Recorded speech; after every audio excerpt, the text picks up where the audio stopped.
तीरावनचारी यमुनतीरा जय राधा माधव कुंज बिहारी राधा माधव कुंज बिहारी गोपीजन वल्लभ गिरिवर नारी जन वल्लभ गिरिवर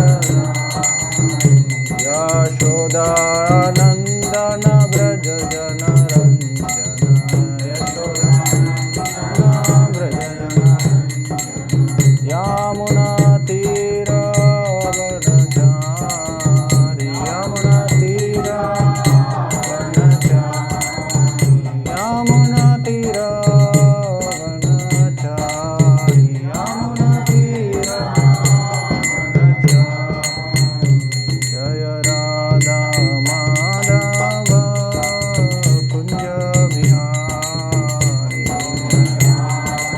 माधव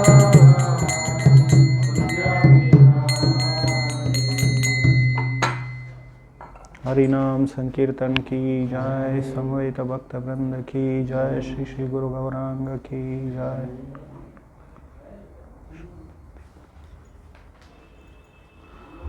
शुभदाय कृष्ण कृष्ण बोधले श्रीमती भक्ति वेदांत स्वामी नामिने नमस्ते सारस्वती देवी गौरव प्रचारिणे निर्विशेष शून्यवादी पाश्चात्य देश तारिणे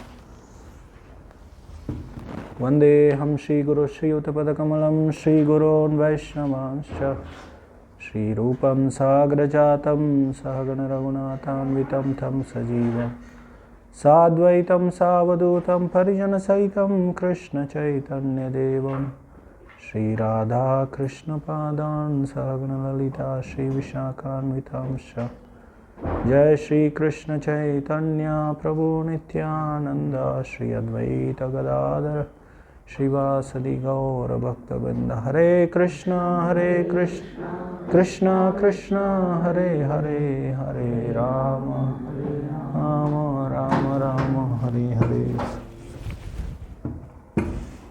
हरे कृष्ण।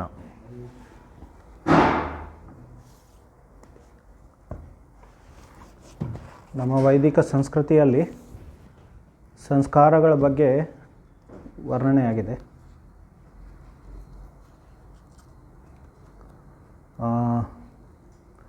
ಈ ಸಂಸ್ಕಾರದ ಸಾಮಾನ್ಯ ಅರ್ಥ ಇದೆ. ನಾವು ಎಷ್ಟೋ ಬಾರಿ ಮಕ್ಕಳಿಗೆ ಒಳ್ಳೆಯ ಸಂಸ್ಕಾರ ಕೊಡಬೇಕು ಅಂತ ಹೇಳ್ತೀವಿ, ಹೌದಲ್ಲ? ಅದು ಒಂದು ಸಾಮಾನ್ಯ ಅರ್ಥ ಅದರದ್ದು. ಏನಂದರೆ ಅದು ನಮ್ಮ ಮನಸ್ಸಿನ ಮೇಲೆ ಒಂದು ಛಾಪೆ ಅಂತೀವಲ್ಲ, ಛಾಪೆ ಅಂದರೆ ಇಂಪ್ರೆಷನ್ ಛಾಪು. ಸೊ ಛಾಪೆ ಅಂದರೆ ಇದು ಛಾಪು. ಆ ಛಾಪುಗೆ ಸಂಸ್ಕಾರ ಅಂತ ಹೇಳ್ತಾರೆ. ಅಂದರೆ ನಾವು ಏನೋ ವಿಚಾರ ಮಾಡಿದರೂ, ನಾವು ಯಾವುದೇ ಕಾರ್ಯಗಳನ್ನು ಮಾಡಿದರೂ, ಯಾವುದೇ ವಾಕ್ಯಗಳನ್ನು ಶಬ್ದಗಳನ್ನು ಮಾಡಿದರೂ, ಆ ಶಬ್ದ ನಮ್ಮ ವಿಚಾರ ಆಚಾರ ಇವುಗಳಿಂದ ನಮ್ಮ ಮನಸ್ಸಿನ ಮೇಲೆ ಏನು ಒಂದಿಷ್ಟು ಛಾಪುಗಳು ಮೂಡ್ತವೆ. ಸೊ ಅದೇ ಥರ ನಾವು ಆಧ್ಯಾತ್ಮಿಕ ಛಾಪುಗಳನ್ನು ಅಲ್ಲಿ ಮೂಡಿಸ್ಬೋದು. ಅದರಿಂದ ಆ ವ್ಯಕ್ತಿ ಮೋಕ್ಷದ ಕಡೆಗೆ ಹೋಗ್ಬೋದು, ಮೋಕ್ಷ ಮಾರ್ಗವನ್ನು ಹಿಡಿಬೋದು. ಹೀಗೆ ನಾವು ಬೇರೆ ಬೇರೆ ಥರ ಸಾಂಸ್ಕೃತಿಕ ಛಾಪುಗಳಿರ್ಬೋದು, ಅಥವಾ ಧಾರ್ಮಿಕ ಅಥವಾ ಆಧ್ಯಾತ್ಮಿಕ ಛಾಪುಗಳನ್ನು ನಾವು ಮನಸ್ಸಿನ ಮೇಲೆ ಮೂಡಿಸ್ಬೋದು. ಮನಸ್ಸು ಅಥವಾ ಚಿತ್ತ ಅಂತ ಹೇಳ್ತೀವಿ, ಚಿತ್ತದ ಮೇಲೆ, ನಮ್ಮ ಚಿತ್ತದ ಮೇಲೆ ಮೂಡಿಸ್ಬೋದು. ಇದಕ್ಕೆ ಸಂಸ್ಕಾರ ಅಂತ ಹೇಳ್ತಾರೆ. ಮತ್ತು ಒಂದಿಷ್ಟು ಸಂಸ್ಕಾರ ವಿಧಿಗಳು ಇದೆ, ಕ್ರಿಯೆಗಳಿದೆ ಶಾಸ್ತ್ರದಲ್ಲಿ. ಬೇರೆ ಬೇರೆ ವೈದಿಕ ಅನುಯಾಯಿಗಳು ಹಲವಾರು ಪ್ರಕಾರದ ಸಂಸ್ಕಾರಗಳನ್ನು ವಿಧಿಗಳನ್ನು ಪಾಲನೆ ಮಾಡ್ತಾರೆ. ಈಗ ನ್ಯಾಯವಾದಿಗಳು 40 ಪ್ರಕಾರದ ಸಂಸ್ಕಾರಗಳ ಬಗ್ಗೆ ಮಾತಾಡ್ತಾರೆ. ಒಂದು ಕಡೆ 16 ಷೋಡಶ ಸಂಸ್ಕಾರ ಅಂತ ಹೇಳಿದೆ. ಒಂದು ಕಡೆ ದಶವಿಧ ಸಂಸ್ಕಾರ ಅಂತ ಹೇಳಿದೆ. ಸೊ ನಾವು ಹುಟ್ಟಿನಿಂದ ನಮ್ಮ ಜನ್ಮದಿಂದ ನಮ್ಮ ಸಾವಿನವರೆಗೆ ಎಷ್ಟೋ ಸಂಸ್ಕಾರಗಳಿರುತ್ತೆ. ನಾವು ಸತ್ತ ನಂತರ ಯಾವ ಸಂಸ್ಕಾರ ಆಗುತ್ತೆ? ಅದಕ್ಕೆ ಅಂತ್ಯೇಷ್ಟಿ ಶವ ಸಂಸ್ಕಾರ ಅಥವಾ ಅಂತ್ಯೇಷ್ಟಿ ಸಂಸ್ಕಾರ ಅಂತ ಹೇಳ್ತಾರೆ. ಹೀಗೆ ನಾವು ಹುಟ್ಟುವಾಗ ಯಾವ ಸಂಸ್ಕಾರ? ಗರ್ಭಧಾರಣ ಸಂಸ್ಕಾರ ಅಂತ.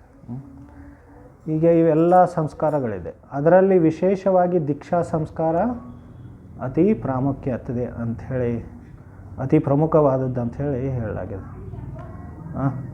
ಈಗ ದೀಕ್ಷಾ ಸಂಸ್ಕಾರ ಅಂದರೆ ಅದೊಂದು ಹೊಸ ಜನ್ಮನೇ ಅದು. ನ್ಯೂ ಬರ್ತ್, ಅಥವಾ ಒಂದೊಂದು ಸಲ ಸೆಕೆಂಡ್ ಬರ್ತ್ ಅಂತ ಹೇಳ್ತಾರೆ. ಎರಡನೇ ಜನ್ಮ ಅದು. ಮೊದಲನೇ ಜನ್ಮ ಏನು? ತಂದೆ ತಾಯಿಯಿಂದ ನಮಗೇನು ಜನ್ಮ ಆಗುತ್ತೆ. ಮತ್ತು ಎರಡನೇ ಜನ್ಮ ನಮಗೆ ಗುರು ಮತ್ತು ವೇದ ಮಂತ್ರದ ಮೂಲಕ ಏನು ನಮಗೆ ಜನ್ಮ ಆಗುತ್ತೆ. ಸೊ ಮೊದಲನೇದೇನು? ಭೌತಿಕ ಜನ್ಮ, ಅದು ನಮ್ಮ ದೇಹದ ಜನ್ಮ ಆಗುತ್ತೆ. ಅದು ಎರಡನೇದ್ದು ಅದು ಆಧ್ಯಾತ್ಮಿಕ ಜನ್ಮ ಅದು. ಸೊ ಮೊದಲೇ ಜನ್ಮ ಎಲ್ಲರೂ ಪಡಿತಾರೆ ಅದನ್ನು. ಈಗ ನಾಯಿ ಬೆಕ್ಕುಗಳಿಗೂ ಮೊದಲೇ ಜನ್ಮ ಸಿಗುತ್ತಲ್ಲ, ಹೌದಲ್ಲ? ತಂದೆ ತಾಯಿಯಿಂದ ನಾಯಿ ಬೆಕ್ಕುಗಳಿಗೂ ಜನ್ಮ ಸಿಗುತ್ತದೆ.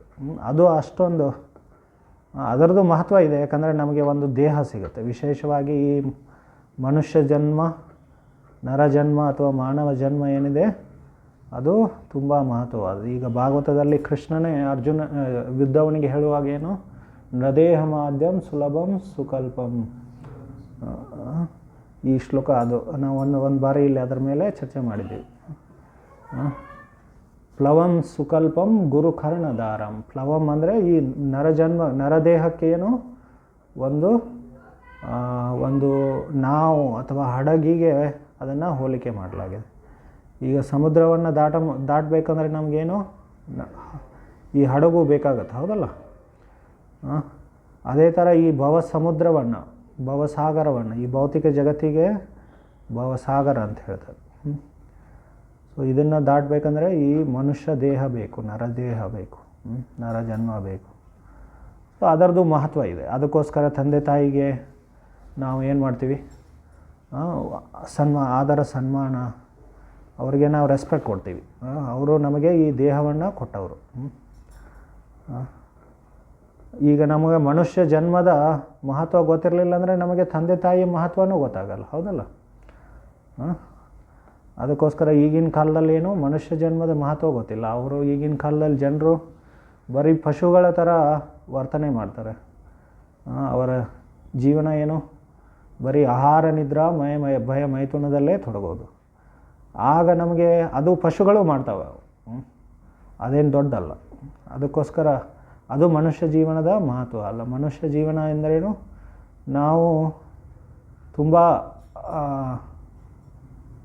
ಸರಳವಾದ ಅರ್ಥ, ಅಂದರೆ ಜೀವನದಲ್ಲಿ ಏನು ಉದ್ದೇಶ ಅಥವಾ ಅರ್ಥ ಅಂದರೆ ಪುರುಷಾರ್ಥ, ಅದು ಭವಬಂಧನದಿಂದ ಈ ಭವಸಾಗರವನ್ನು ದಾಟುವುದು.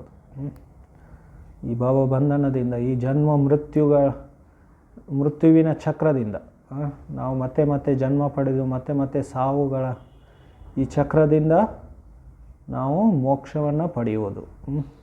ಸೊ ಈ ಮಹತ್ವ ಗೊತ್ತಿರಲಿಲ್ಲ ಅಂದರೆ ಜನರಿಗೆ, ನಮಗೆ ತಂದೆ ತಾಯಿಗಳ ಮಹತ್ವನೂ ಗೊತ್ತಿಲ್ಲ, ಗೊತ್ತಾಗಲ್ಲ. ಹೀಗೆ ಅದಕ್ಕೋಸ್ಕರ ನಾವು ತಂದೆ ತಾಯಿಗೆ ಏನು ಮಾಡ್ತೀವಿ? ಸನ್ಮಾನ ಮಾಡ್ತೀವಿ. ಇದು ವೈದಿಕ ಸಂಸ್ಕೃತಿ. ಅವರಿಗೆ ಪ್ರತಿದಿನ ಭಗವದ್ಗೀತೆಯಲ್ಲಿನೂ ಹೇಳಿದೆ, ಏನು ಬೇರೆ ಬೇರೆ ಥರ ತಪಸ್ಸುಗಳನ್ನು ಹೇಳಿದೆ. ದೈಹಿಕ ತಪಸ್ಸು, ಮಾನಸಿಕ ತಪಸ್ಸು, ವಾಣಿಯ ತಪಸ್ಸು 17ನೇ ಅಧ್ಯಾಯದಲ್ಲಿ. ದೈಹಿಕ ತಪಸ್ಸೇನು? ಬೆಳಗ್ಗೆ ಎದ್ದು ನಮ್ಮ ತಂದೆ ತಾಯಿಗಳಿಗೆ, ನಮಗಿಂತ ಏನು ದೊಡ್ಡವರಿಗೆ, ಗುರುಗಳಿಗೆ, ದೇವಿ ದೇವತೆಗಳಿಗೆ, ಭಗವಂತನಿಗೆ ಏನು ಮಾಡೋದು? ನಮಸ್ಕಾರ ಮಾಡೋದು. ಅದು ದೈಹಿಕ ತಪಸ್ಸೆ ಅದು. ಹೀಗೆ ಮಾನಸಿಕ ತಪಸ್ಸೆ, ವಾಣಿಯ ತಪಸ್ಸೆ, ನಮ್ಮ ಶಬ್ದಗಳು ನಾವು ಏನು ಮಾತಾಡ್ತೀವಿ, ಸೊ ಅದರದ್ದು ತಪಸ್ಸೆ ಇದೆ.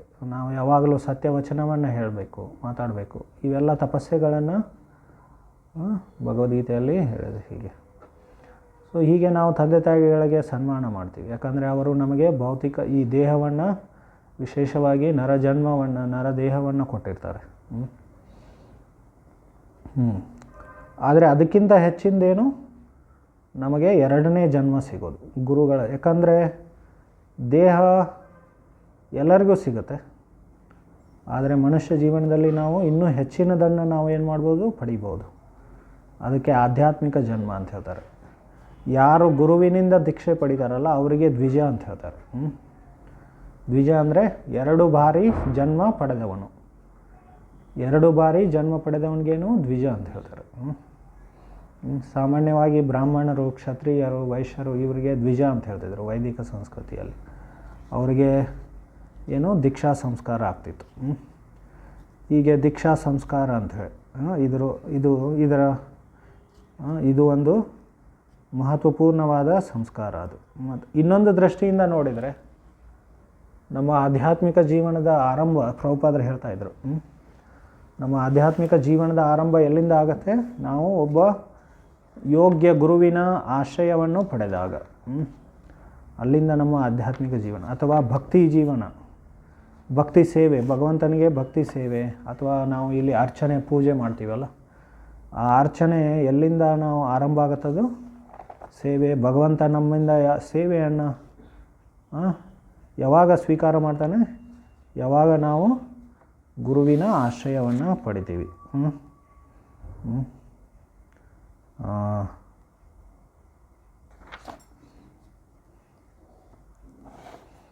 ಪ್ರಭುಪಾದರು ಇಲ್ಲಿ ಹೇಳ್ತಾರೆ ನೋಡಿ, 13ನೇ ಅಧ್ಯಾಯ ಭಗವದ್ಗೀತೆಯಲ್ಲಿ ಅಲ್ಲಿ ಒಂದು ಏನು ಹೇಳಿದೆ, ಆಚಾರ್ಯೋಪಾಸನಂ ಅಂತ ಹೇಳಿದೆ.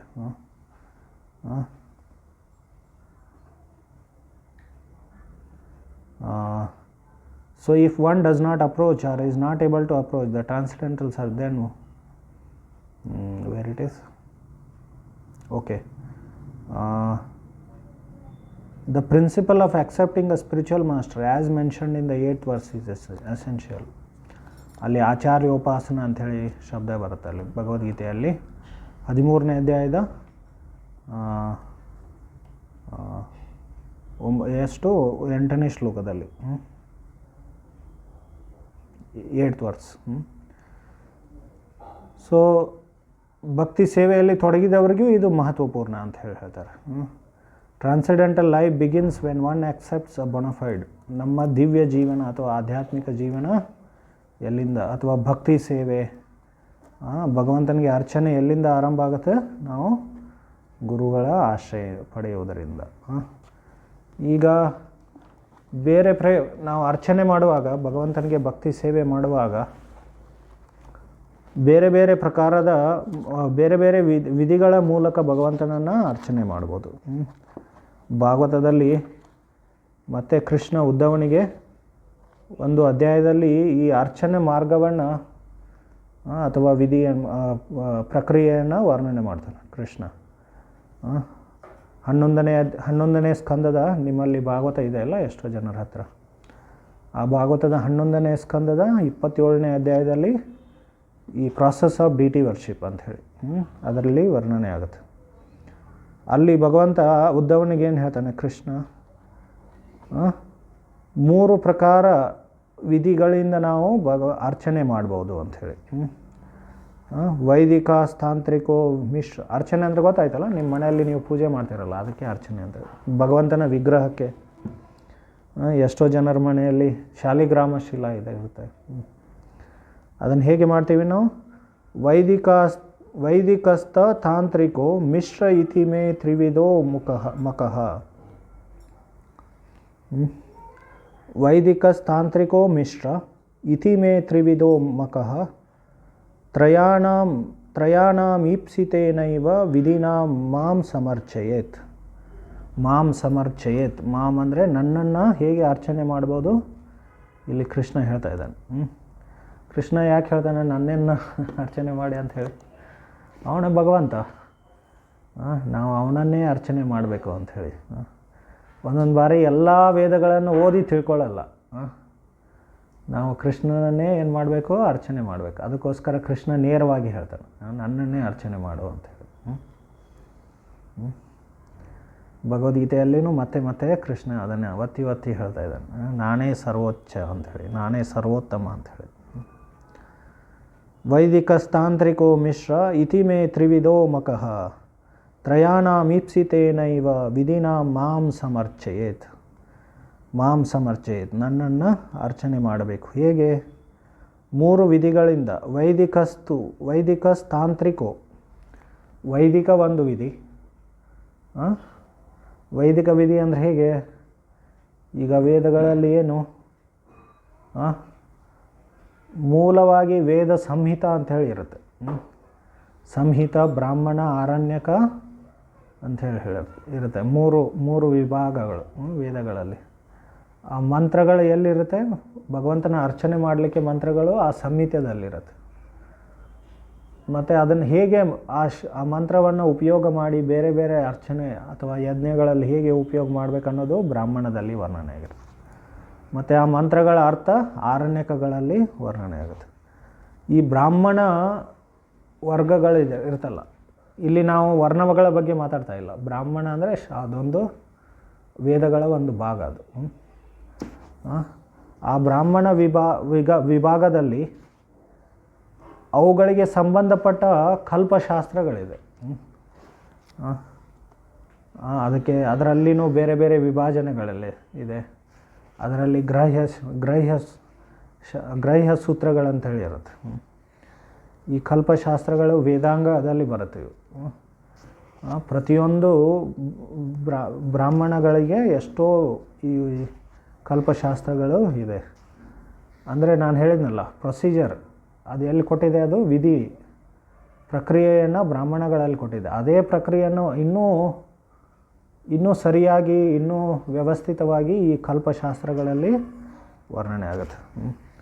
ಸೊ ವೇದ ತುಂಬ ದೊಡ್ಡದಿರುತ್ತೆ. ಅದಕ್ಕೆ ಅಂತನೇ ಇಲ್ಲ, ಅನಂತ ವೇದ ಅಂತ ಹೇಳಿದೆ. ವೇದ ಅನಂತವಾಗಿದೆ. ಸೊ ಹೀಗೆ ಕಲ್ಪಶಾಸ್ತ್ರಗಳಲ್ಲಿ ಇದೆಲ್ಲ ವೈದಿಕ ವಿಧಿಯನ್ನು ವರ್ಣನೆ ಮಾಡಿದೆ. ಹೇಗೆ ಪ್ರತಿಯೊಂದು ನಮ್ಮ ಜೀವನದಲ್ಲಿ ನಾವು ಏನು ಆಚರಣೆ ಮಾಡಬೇಕು, ಎಲ್ಲ ಗ್ರಾಹ್ಯ ಸೂತ್ರಗಳಂದರೆ ವಿಶೇಷವಾಗಿ ಆ ಗೃಹಸ್ಥರಿಗೆ ಅದರಲ್ಲಿ ಎಲ್ಲ ಇರುತ್ತೆ. ನೀವು ಮನೇಲಿ ಬೆಕ್ಕು ಇಟ್ಕೋಬೇಕಾ ಇಟ್ಬಾರ್ದ, ನಾಯಿ ಇಟ್ಕೋಬೇಕಾ ಇಟ್ಕೋಬಾರ್ದ, ಎಲ್ಲ ಅದರಲ್ಲಿ ವರ್ಣನೆ ಆಗುತ್ತೆ. ಗ್ರಾಹ್ಯ ಸೂತ್ರಗಳಂತೆ.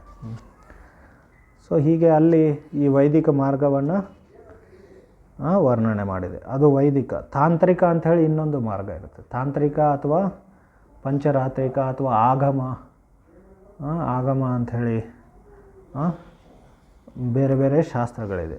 ಇದರಲ್ಲಿ ನೂರಾರು ತಂತ್ರಶಾಸ್ತ್ರಗಳು ಅಥವಾ ಆಗಮಶಾಸ್ತ್ರಗಳು ಅವರು ಪಂಚರಾತ್ರಿಕ ಶಾಸ್ತ್ರಗಳಿದೆ.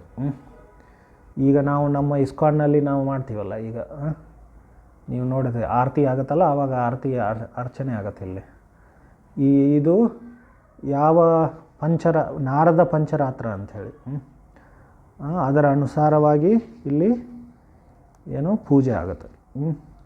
ಹೀಗೆ ಎಷ್ಟೋ ಮಂದಿರಗಳಲ್ಲಿ, ದೇವಸ್ಥಾನಗಳಲ್ಲಿ ವೈದಿಕ ವಿಧಿಗಳ ಅನುಸಾರ ಅವರು ಪೂಜೆ ಮಾಡ್ತಾರೆ. ಇನ್ನೊಂದಿಷ್ಟು ದೇವಸ್ಥಾನಗಳಲ್ಲಿ ತಾಂತ್ರಿಕ ಅಥವಾ ಆಗಮ ಅಥವಾ ಪಂಚರಾತ್ರವನ್ನು ಪಾಲನೆ ಮಾಡ್ತಾರೆ.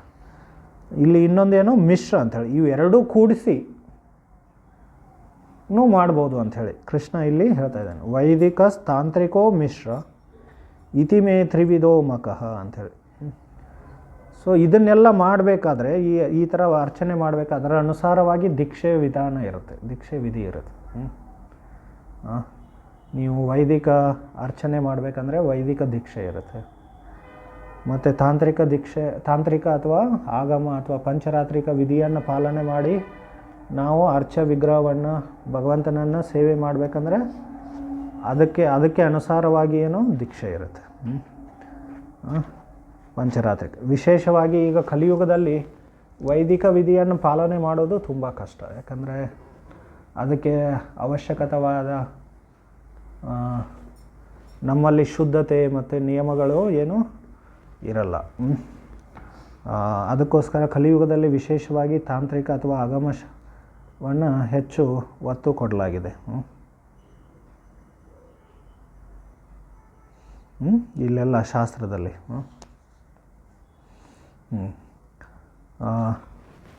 ಹೀಗೆ ಈ ಪಂಚರಾತ್ರಿಕಿ ದೀಕ್ಷಾ,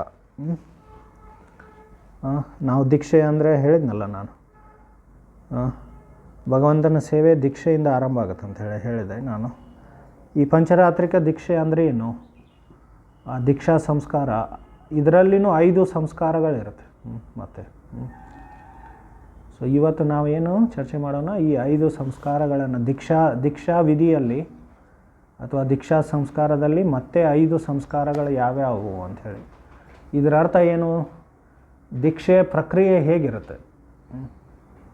what is the process of initiation, what is the process of diksha. ಆ ಪ್ರಕ್ರಿಯೆ ಅಂದರೆ ಏನು, ಅದರಲ್ಲಿ ಏನೇನಾಗುತ್ತೆ, ವಾಟ್ ಆರ್ ದ ಕಂಪೋನೆಂಟ್ಸ್, ಅದರ ಅಂಗಾಂಗಗಳು ಏನು, ದೀಕ್ಷೆಯ ಅಂಗಾಂಗಗಳು ಏನು ಅಂಥೇಳಿ ನಾವು ಚರ್ಚೆ ಮಾಡಬೇಕು ಇವತ್ತು. ಇದರಲ್ಲಿ 5 ಇದಕ್ಕೆ ಪಂಚ ಸಂಸ್ಕಾರ ಅಂತ ಹೇಳ್ತಾರೆ. 5 ಸಂಸ್ಕಾರಗಳಿರುತ್ತೆ.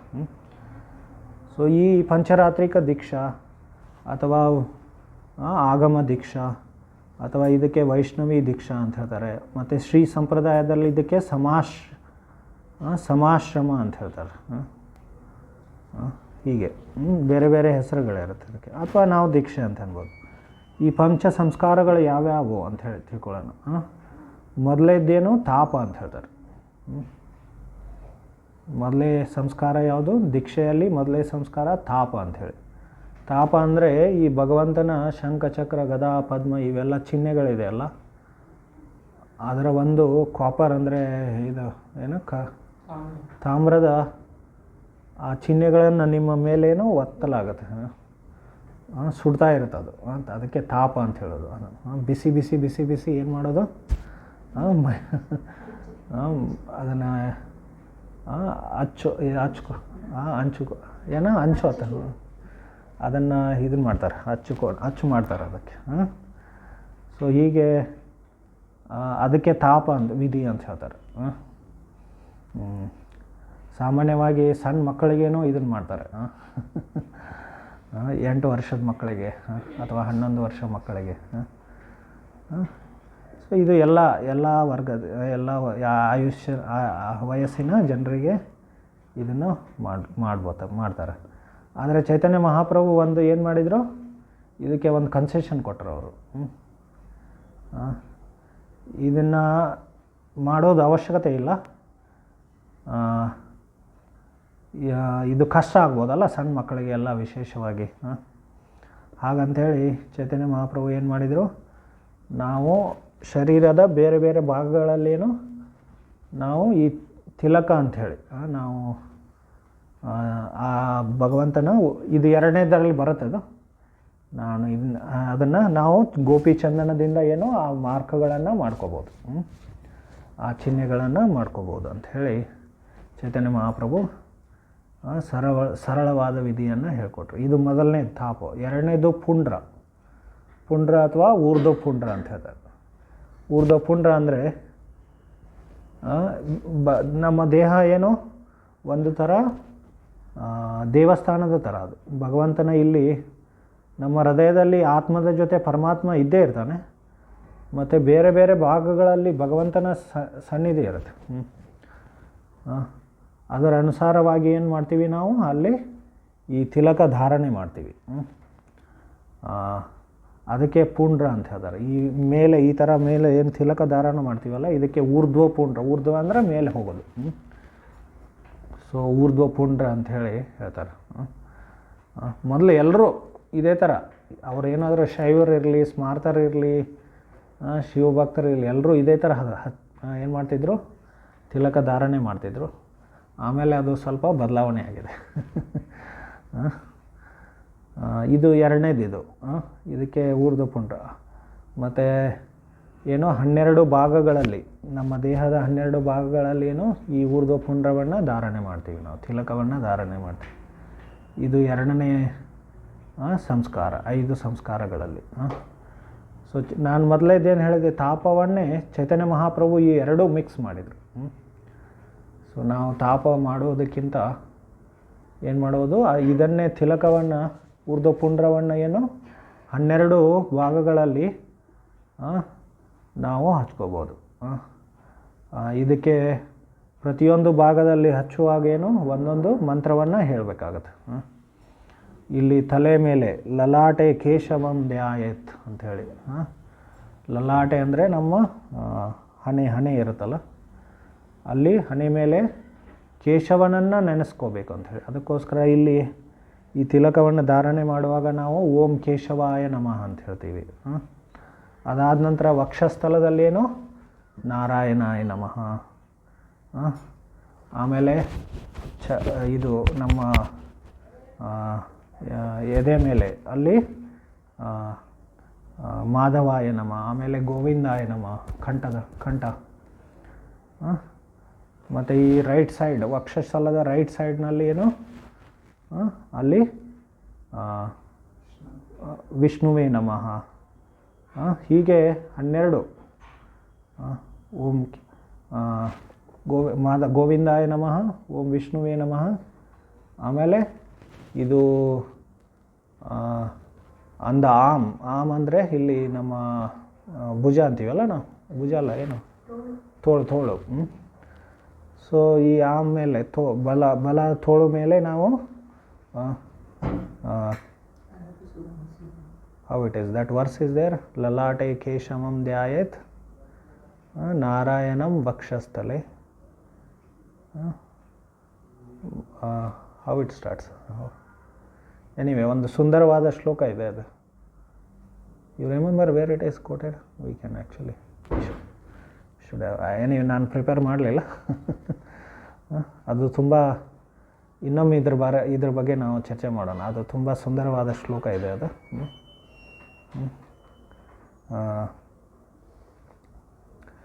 ಸೊ ಹೀಗೆ ಆಮೇಲೆ 12 ಭಾಗದಲ್ಲಿ ನಾವು ಬೇರೆ ಬೇರೆ ಮಂತ್ರವನ್ನು ಹೇಳ್ತೀವಿ ನಾವು. ಅದಾದ ನಂತರ ಏನು, ಇದು ಶಾಸ್ತ್ರದಲ್ಲಿ ಬೇರೆ ಬೇರೆ ಕಡೆ, ಅಂದರೆ ಇದೊಂದು ಭಾರದ್ವಾಜ ಸಂಹಿತ ಅಂಥೇಳಿ ಒಂದಿದೆ. ಅದು ನಾರದ ಪಂಚರತ್ನದಲ್ಲೇ ಬರುತ್ತೆ. ಅದನ್ನು ನಾವು ಇಸ್ಕಾನ್ದಲ್ಲಿ ಅದನ್ನೇ ಪಾಲನೆ ಮಾಡ್ತೀವಿ. ಆ ಭಾರದ್ವಾಜ ಸಂಹಿತಾದಲ್ಲೇನು ನಾವು 12 ಹಚ್ಕೋಬೋದು, ಆದರೆ 4 ಹಚ್ಕೋಬೋದು ಅಥವಾ 1 ಹಚ್ಕೋಬೋದು ಅಂಥೇಳಿ ಈ ಥರ ಹೇಳಿದೆ. ಆದರೆ ನಮ್ಮ ಪ್ರಭುಪಾದರು 12 ಒಂದು ಇಸ್ಕಾನ್ನಲ್ಲಿ ಏನು ಮಾಡಿದರು, ನಿಯಮ ಮಾಡಿದರು. ಸೊ ಈಗ 12 ಬಾರಿ ಇದಕ್ಕೆ ಪುಂಡ್ರ ಅಂತ ಹೇಳ್ತೀವಿ. ಇದು 2ನೇ ಸಂಸ್ಕಾರ. ಅದಾದ ನಂತರ 3ನೇದು ಅಂದರೆ ನಾಮ ಅಂದರೆ ಏನು, ನಿಮಗೆ ದೀಕ್ಷಾ ಸಮಯದಲ್ಲಿ ದೀಕ್ಷೆಯ ಸಮಯದಲ್ಲೇನು ನಿಮಗೆ ಹೊಸ ಆಧ್ಯಾತ್ಮಿಕ ನಾಮವನ್ನು ಕೊಡಲಾಗುವುದು. ಹೊಸ ನಾಮ ಅದು ಕೃಷ್ಣ ದಾಸಾದಿ ನಾಮತ್ವಂ ಅಂತ ಹೇಳಿದೆ. ಕೃಷ್ಣ ದಾಸಾದಿ ನಾಮತ್ವಂ, ಕೃಷ್ಣ ದಾಸ, ಕೃಷ್ಣನ ದಾಸ ಅಂಥೇಳಿ. ಇವತ್ತಿನಿಂದ ಏನು ಕೃಷ್ಣನ ದಾಸ ಅಂಥೇಳಿ, ಕೃಷ್ಣ ದಾಸ ಅಂತಿರ್ಬೋದು. ಅಥವಾ ಬೇರೆ ಬೇರೆ ಭಗವಂತನ ಬೇರೆ ಬೇರೆ ಹೆಸರುಗಳ ಜೊತೆ ಏನು ದಾಸ ಅಂಥೇಳಿ ಅದನ್ನು ಏನು ಮಾಡೋದು, ಅದನ್ನು ಜೋಡಿಸಿ, ಅದನ್ನು ಸೇರಿಸಿ ನಮಗೆ ಹೆಸರು ಕೊಡ, ಅಥವಾ ಶುದ್ಧ ಭಕ್ತರ ಹೆಸರುಗಳನ್ನು ಅವರ, ಈಗ ಧ್ರುವದಾಸ, ಪ್ರಹ್ಲಾದ ದಾಸ ಹೀಗೂ ಇರ್ಬೋದು. ಅವರೆಲ್ಲ ಭಗವಂತನ ಶುದ್ಧ ಭಕ್ತರು. ಅವರ ಹೆಸರಿಗೆ ದಾಸ ಅಂಥೇಳಿ, ಅಥವಾ ದಾಸಿ, ಹೆಂಗಸರಿಗೆ ಏನು ದಾಸಿ ಅಂಥೇಳಿ. ಈಗ ಒಂದೊಂದು ಬಾರಿ ಏನು ಹೆಂಗಸರಿಗೇನು, ಈಗ ರಾಧಾ ಅಂಥೇಳಿ, ರಾಧಾ ಅಂದರೆ ರಾಧಾ ದೇವಿ ಅಂಥೇಳಿ, ಅವಳೊಬ್ಬಳು ದೇವಿ ಅಲ್ಲ, ರಾಧಾ ಅಥವಾ ಲಕ್ಷ್ಮೀ, ಸೀತಾ, ದೇವಿ ದಾಸಿ ಅಂಥೇಳಿ, ದೇವಿಯ ದಾಸಿ ಅಂಥೇಳಿ ಹೆಸರು. ಆ ದೇವಿಯ ಒಂದು ನಡುವೆ ಬರುತ್ತೆ ಅಲ್ಲಿ ನಡುವೆ. ಇಲ್ಲ ನೇರವಾಗಿ ಅಥವಾ ಕೃಷ್ಣದಾಸಿ ಅಥವಾ ರಾಧಾದಾಸಿನೂ ಇರ್ಬೋದು. ವಿಶೇಷವಾಗಿ ಎಲ್ಲ ದೇವಿಗಳಿದ್ದರೆ ದೇವಿಗಳ ಹೆಸರು. ಹೀಗೆ ದೇವಿ ಅಂತ ಹೇಳಿರುತ್ತೆ. ಸೊ ಈ ದಾಸಾದಿ ನಾಮಗಳು ಇದರಿಂದ ಏನು, ಯಾಕೆ ಈ ಥರ ದಾಸಾದಿ ನಾಮಗಳನ್ನು ಕೊಡಲಾಗುತ್ತೆ? ಯಾಕಂದರೆ ನಮಗೆ ಪ್ರತಿ ಬಾರಿ ನಮ್ಮ ಹೆಸರನ್ನು ನಾವು ಕರ್ಕೊಂಡಾಗ ಅಥವಾ ಬೇರೆಯವರು ಕರೆದಾಗ ನಮಗೇನು ನೆನಪಾಗುತ್ತೆ, ನಾನು ಕೃಷ್ಣನ ದಾಸರ ದಾಸ ಅಂಥೇಳಿ ಅದು ನಮಗೆ ನೆನಪಾಗಬೇಕು. ಅದೊಂದು. ಮತ್ತು ಸಾಮಾನ್ಯವಾಗಿ ಭಗವಂತನ ನಾಮದ ಮಹತ್ವ ಅಂತೂ ಏನು, ನಾವು ಅದರ ಮಹತ್ವ ಅಂತೂ ನಾವು ಕಲ್ಪನೆಯೂ ಮಾಡಲಿಕ್ಕಾಗಲ್ಲ, ಅಷ್ಟು ಮಹತ್ವಪೂರ್ಣವಾಗಿರುತ್ತೆ ಭಗವಂತನ ಎಲ್ಲ ಆಧ್ಯಾತ್ಮಿಕ ಪ್ರಕ್ರಿಯೆಗಳಲ್ಲಿ. ಈಗ ಭಗವದ್ಗೀತೆಯಲ್ಲಿ ಎಲ್ಲ ಯೋಗಗಳಲ್ಲಿ ಭಕ್ತಿ ಯೋಗ ಶ್ರೇಷ್ಠ. ಭಕ್ತಿ ಯೋಗದಲ್ಲಿನೂ ಬೇರೆ ಬೇರೆ ಅಂಗಗಳಿದೆ, ಅದರಲ್ಲಿ ನಾಮಕೀರ್ತನೆ ಏನು ಸರ್ವಶ್ರೇಷ್ಠ. ಸೊ ನಾವು ಈ ಆಧ್ಯಾತ್ಮಿಕ ನಾಮವನ್ನು ಕೊಟ್ಟಾಗ ಭಗವಂತನ ನಾಮಸ್ಮರಣೆಯೂ ಆಗುತ್ತೆ, ಮತ್ತು ಅದರ ಜೊತೆ ನಮಗೆ ಏನು ನೆನಪಾಗುತ್ತೆ, ನಮ್ಮ ಯಾವ ಭಾವನೆ ನಮ್ಮಲ್ಲಿ ಮೂಡುತ್ತೆ, ನಾನು ಕೃಷ್ಣನ ದಾಸ ಅಥವಾ ದಾಸಿ ಅಂಥೇಳಿ. ಅದಕ್ಕೋಸ್ಕರ ಪ್ರಭುಪಾದರು ಹೇಳ್ತಾಯಿದ್ರು, ಏನಂತ ಹೇಳ್ತಾಯಿದ್ರು, ಈ ದೀಕ್ಷಾನಾಮದಲ್ಲಿ ಏನು ದಾಸ ಅನ್ನೋದು ತುಂಬ ಮಹತ್ವಪೂರ್ಣ ಅಂಥೇಳಿ. ಯಾಕಂದರೆ ನಮಗೆ ಅದು ನಾವು ಕೃಷ್ಣನ ದಾಸ ಅನ್ನೋದರ ಪರಿಕಲ್ಪನೆ ನಮ್ಮಲ್ಲಿ ಅದು ಮೂಡಿಸುತ್ತದೆ. ಅದರಿಂದ ಹೀಗೆ ಭಗವಂತನ ಸಂಬಂಧದಲ್ಲಿ ಏನು ಹೊಸ ಆಧ್ಯಾತ್ಮಿಕ ನಾಮವನ್ನು ನಮಗೆ ಕೊಡಲಾಗುತ್ತೆ. ಇದು ಮೂರನೆಯ ಸಂಸ್ಕಾರ. ಇದು ಹೀಗೆ ಸಾಮಾನ್ಯವಾಗಿ ನಾವು ವೈದಿಕ ಸಂಸ್ಕೃತಿಯಲ್ಲಿ ನೋಡ್ತೀವಿ, ಎಲ್ಲರೂ ಭಗವಂತನ ಹೆಸರನ್ನೇ ಏನು ಮಾಡ್ತಿದ್ರು, ಮಕ್ಕಳಿಗೆ ಕೊಡ್ತಾಯಿದ್ರು. ಈಗಿನ ಕಾಲದಲ್ಲಿ ಅದು ಭಾರತದಲ್ಲಿ ಏನಾಗಿದೆ, ಅದು ಸಂಸ್ಕೃತಿ ನಷ್ಟ ಆಗಿದೆ. ಸೊ ಅದು ಒಂದು ಸಂಸ್ಕಾರ. ಅದು ಈಗ ನಾವು ಸಂಸ್ಕಾರ ಬಗ್ಗೆ ಮಾತಾಡ್ತೀವಲ್ಲ, ಮಕ್ಕಳಿಗೆ ಸಂಸ್ಕಾರ ಕೊಡಬೇಕಂತ ಹೇಳಿ. ಸೊ ಅದರಿಂದ ಮಕ್ಕಳ ಏನು ಚಿತ್ತದಲ್ಲಿ ಏನು ನಾವು ಒಂದು ಸಂಸ್ಕಾರವನ್ನು ಮೂಡಿಸ್ತಾ ಇದ್ದೀವಿ, ನಾವು ಆಧ್ಯಾತ್ಮಿಕ ಸಂಸ್ಕಾರವನ್ನು ಮೂಡಿಸ್ತಾ ಇದ್ದೀವಿ ನಾವು. ಅಲ್ಲಿ ಒಂದು ಛಾಪು ಬೀಳ್ತದೆ. ಪ್ರತಿ ಬಾರಿ ನಾವು ಅದರ ಬಗ್ಗೆ ನಾವು ವಿಸ್ತಾರವಾಗಿ ನಾವು ಭಾಗವತದ 6ನೇ ಸ್ಕಂದದಲ್ಲಿ ನೋಡ್ಬೋದು. ಹೇಗೆ ಅಜಾಮಿಲ ತನ್ನ ಮಗನಿಗೆ ನಾರಾಯಣ ಅಂಥೇಳಿ ಅವನು ಹೆಸರು ಕೊಟ್ಟ. ಅವನು ಎಷ್ಟೋ ಪಾಪ ಪಥಭ್ರಷ್ಟನಾಗಿ ಅವನು ಭ್ರಷ್ಟನಾದ್ರೂ, ಧಾರ್ಮಿಕ ಜೀವನದಿಂದ ಆಧ್ಯಾತ್ಮಿಕ ಜೀವನದಿಂದ ಭ್ರಷ್ಟನಾದ್ರೂ ಕೊನೆಗೆ ಅವನಿಗೇನು ಆ ನಾರಾಯಣ ಹೆಸರು ನೆನಪಾಯ್ತು ಅವನಿಗೆ. ಹೀಗೆ ಇದರ ಮಹತ್ವ ಅಂತೂ ತುಂಬ ಇದೆ, ಭಗವಂತನ ನಾಮದ ಮಹತ್ವ. ಈಗಿನ ಕಾಲದಲ್ಲಿ ಜನರು ಅಜ್ಞಾನದಲ್ಲಿ ಇದೆಲ್ಲ ಮಹತ್ವವನ್ನು ತಿಳಿದೆ, ಇದು ಎಷ್ಟು ಆಧ್ಯಾತ್ಮಿಕ ಲಾಭವನ್ನು ತಿಳಿದೆ ಏನು ಬೇರೆ ಬೇರೆ ಒಬ್ಬ ಗ್ರಂಥವನ್ನು ಬರೆದಿದ್ದಾರೆ, ಒಬ್ಬ ಸ್ಕಾಲರ್, ಅವರು ಪಂಡಿತ ವಿದ್ವಾಂಸ, ಸುನಾಮ ಅಂತ ಹೇಳಿ. ಸುನಾಮ ಅಂದರೆ ಇಂಥ ಒಳ್ಳೆಯ ನಾಮಗಳು, ಹೆಸರುಗಳು. ಅದರ ವಿರುದ್ಧ ಪದ ಏನು, ಸುನಾಮದ ವಿರುದ್ಧ ಪದ ಕುನಾಮ ಅಂತ ಹೇಳಿ. ಈಗಿನ ಕಾಲದಲ್ಲಿ ಎಲ್ಲ ಜನರು ತಮ್ಮ ಮಕ್ಕಳಿಗೆ ಕುನಾಮವನ್ನು ಕೊಡ್ತಾರೆ. ಕುನಾಮ ಅಂದರೆ ಕೆಟ್ಟ.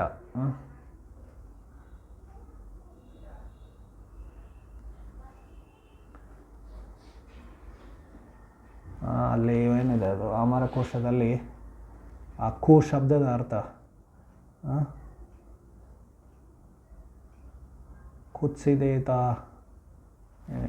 ನಾನು ಮರ್ತುಬಿಟ್ಟೆ ಅದು. ಅಲ್ಲಿ ಕು ಶಬ್ದದ ಅರ್ಥ ಹೇಳ್ತಾರೆ ಅಲ್ಲಿ.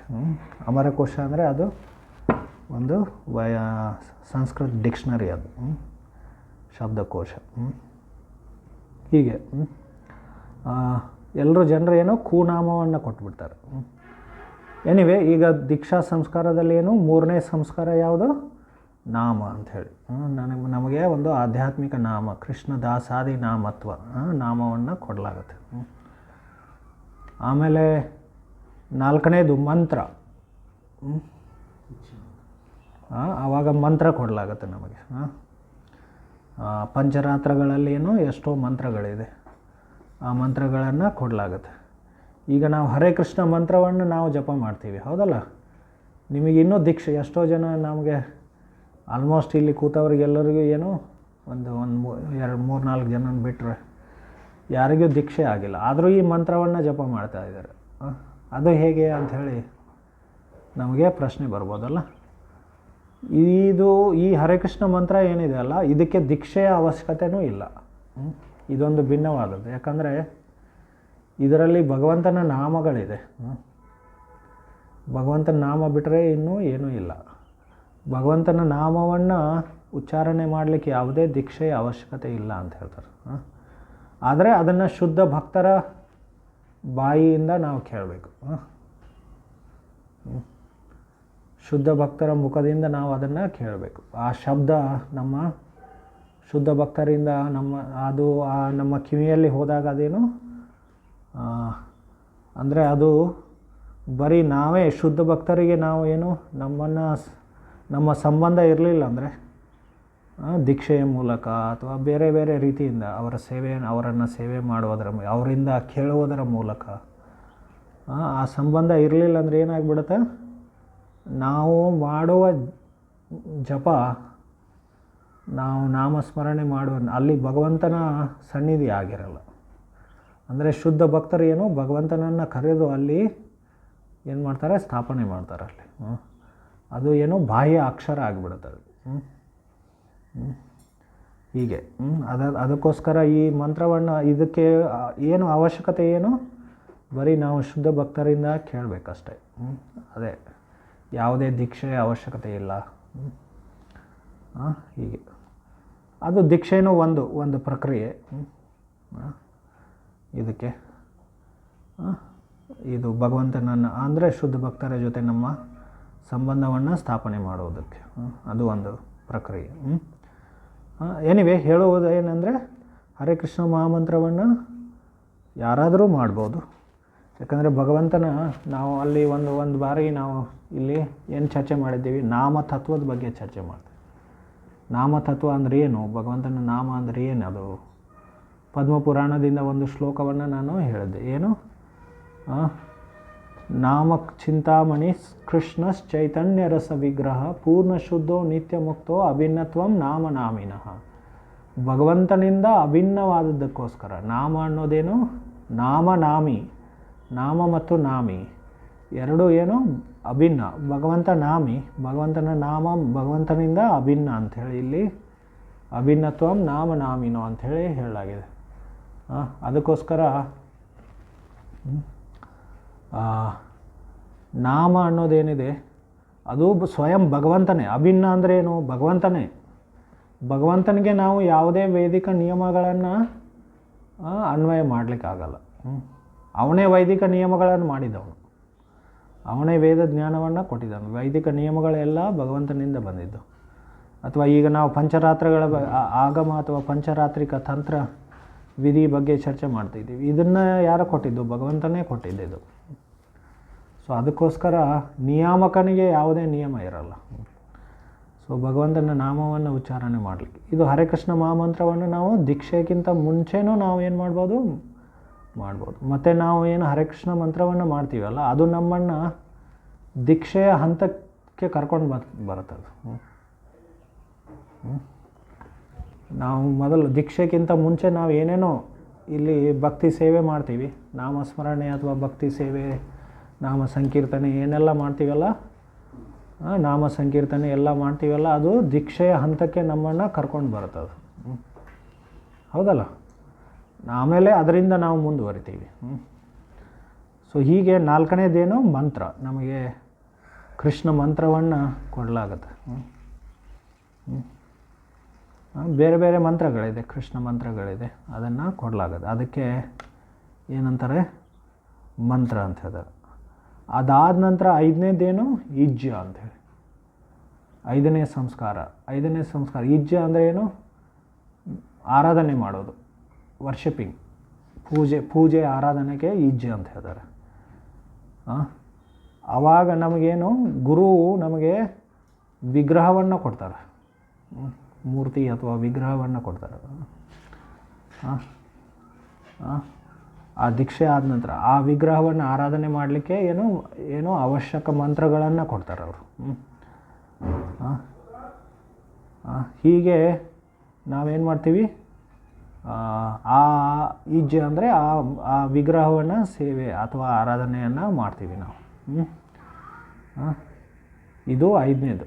ಹೀಗೆ ನಾವು ಮಾರ್ಕೆಟಲ್ಲೇ ಹೋಗಿ ಒಂದೊಂದು ಬಾರಿ ಏನಾಗುತ್ತೆ, ನೀವು ಯಾವುದೇ ದೊಡ್ಡ ಪ್ರಸಿದ್ಧ ದೇವಸ್ಥಾನಕ್ಕೆ ಭೇಟಿ ನೀಡ್ತೀರ, ಆ ಪ್ರಸಿದ್ಧ ದೇವಸ್ಥಾನದ ಅಕ್ಕಪಕ್ಕದಲ್ಲಿ ಎಷ್ಟೋ ಅಂಗಡಿಗಳಿರುತ್ತೆ. ಅಲ್ಲೆಲ್ಲ ಅವರು ಪೂಜಾ ಸಾಮಗ್ರಿಗಳನ್ನು ಅಥವಾ ಈ ವಿಗ್ರಹಗಳನ್ನು ಮಾರಾಟ ಮಾಡ್ತಿರ್ತಾರೆ. ನೀವು ಹೋಗಿ ಅಲ್ಲಿ ದುಡ್ಡು ಕೊಟ್ಟು ನಾವು ಖರೀದಿ ಮಾಡಿ ನಾವು ಆ ಪೂಜೆ ಮಾಡಲಿಕ್ಕೆ ಆರಂಭ ಮಾಡಿದರೆ ಭಗವಂತ ಬರಲ್ಲ ಅಲ್ಲಿ.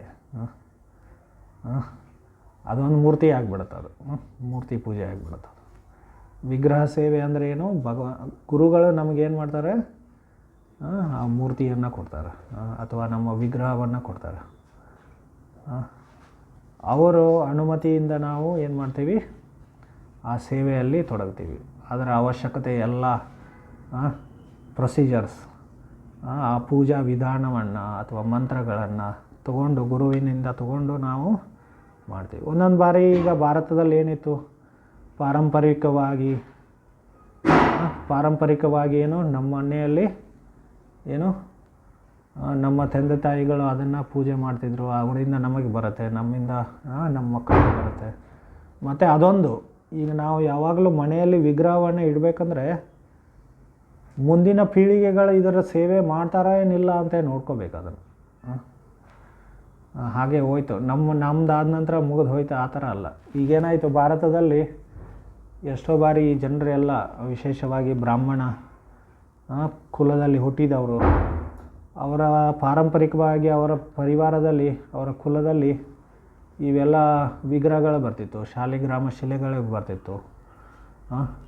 ಅವ್ರೇನು ಮಾಡಿದರು, ಎಲ್ಲರೂ ಸಿಟಿಗೆ ಬಂದರು. ಸಿಟಿ ಜಾಬ್ ಅಂದರೆ ಮುಗೀತು. ಇವೆಲ್ಲ ಇದನ್ನೆಲ್ಲ ಪಾಲನೆ ಮಾಡಲಿಕ್ಕೆ ಸಾಧ್ಯ ಇಲ್ಲ. ಯಾಕಂದರೆ 3 ಬಾರಿ ಭಗವಂತನಿಗೆ ನೈವೇದ್ಯ ಹಿಡಿಬೇಕಾಗ್ತಿತ್ತು. 3 ಬಾರಿ ಸ್ನಾನ ಮಾಡಿ ಭಗವಂತನಿಗೆ ನೈವೇದ್ಯ ಅರ್ಪಣೆ ಮಾಡೋದು, ಇವೆಲ್ಲ ನಿಯಮಗಳನ್ನು ಪಾಲನೆ ಮಾಡಬೇಕಾಗ್ತಿತ್ತು. ಅವರು ಈಗ ಜಾಬ್ ಮಾಡ್ತಾಯಿದ್ರೇನು ಇದನ್ನೆಲ್ಲ ಪಾಲನೆ ಮಾಡಲಿಕ್ಕಾಗಲ್ಲ. ನೀವು ಮಧ್ಯಾಹ್ನ ನಿಮಗೆ ಅಷ್ಟೊಂದು ಜಾಬ್ನಲ್ಲಿ ಅಷ್ಟೊಂದು ಸಮಯ ಕೊಡಲ್ಲ, ಅಲ್ಲಿ ಸಿಗಲ್ಲಲ್ಲ ನಿಮಗೆ. ಬರೀ ಲಂಚ್ ಬ್ರೇಕ್ ಏನಂತಾರೆ ಅದಕ್ಕೆ, ಲಂಚ್ ಬ್ರೇಕ್ ಎಷ್ಟು, ಒಂದು ಅರ್ಧ ಗಂಟೆ 1 ಗಂಟೆ ಇರುತ್ತೆ. ಅದರಲ್ಲಿ ಬಂದು ಸ್ನಾನ ಮಾಡಿ ಎಲ್ಲ ಪೂಜೆ ಮಾಡಿ ಭಗವಂತನಿಗೆ ನೈವೇದ್ಯ ಹಿಡಿದು ಎಲ್ಲ ಅವ್ರೇನು ಮಾಡಿಬಿಟ್ರು, ಎಲ್ಲೋ ಒಂದು ಹಾಲ್ನಲ್ಲಿ ಎಲ್ಲ ಬ್ರಾಹ್ಮಣರು ಅವ್ರ ಮನೆಯಲ್ಲಿರುವ ಎಲ್ಲ ಶಿಲೆಗಳನ್ನು ತಂದು ಇಟ್ಟು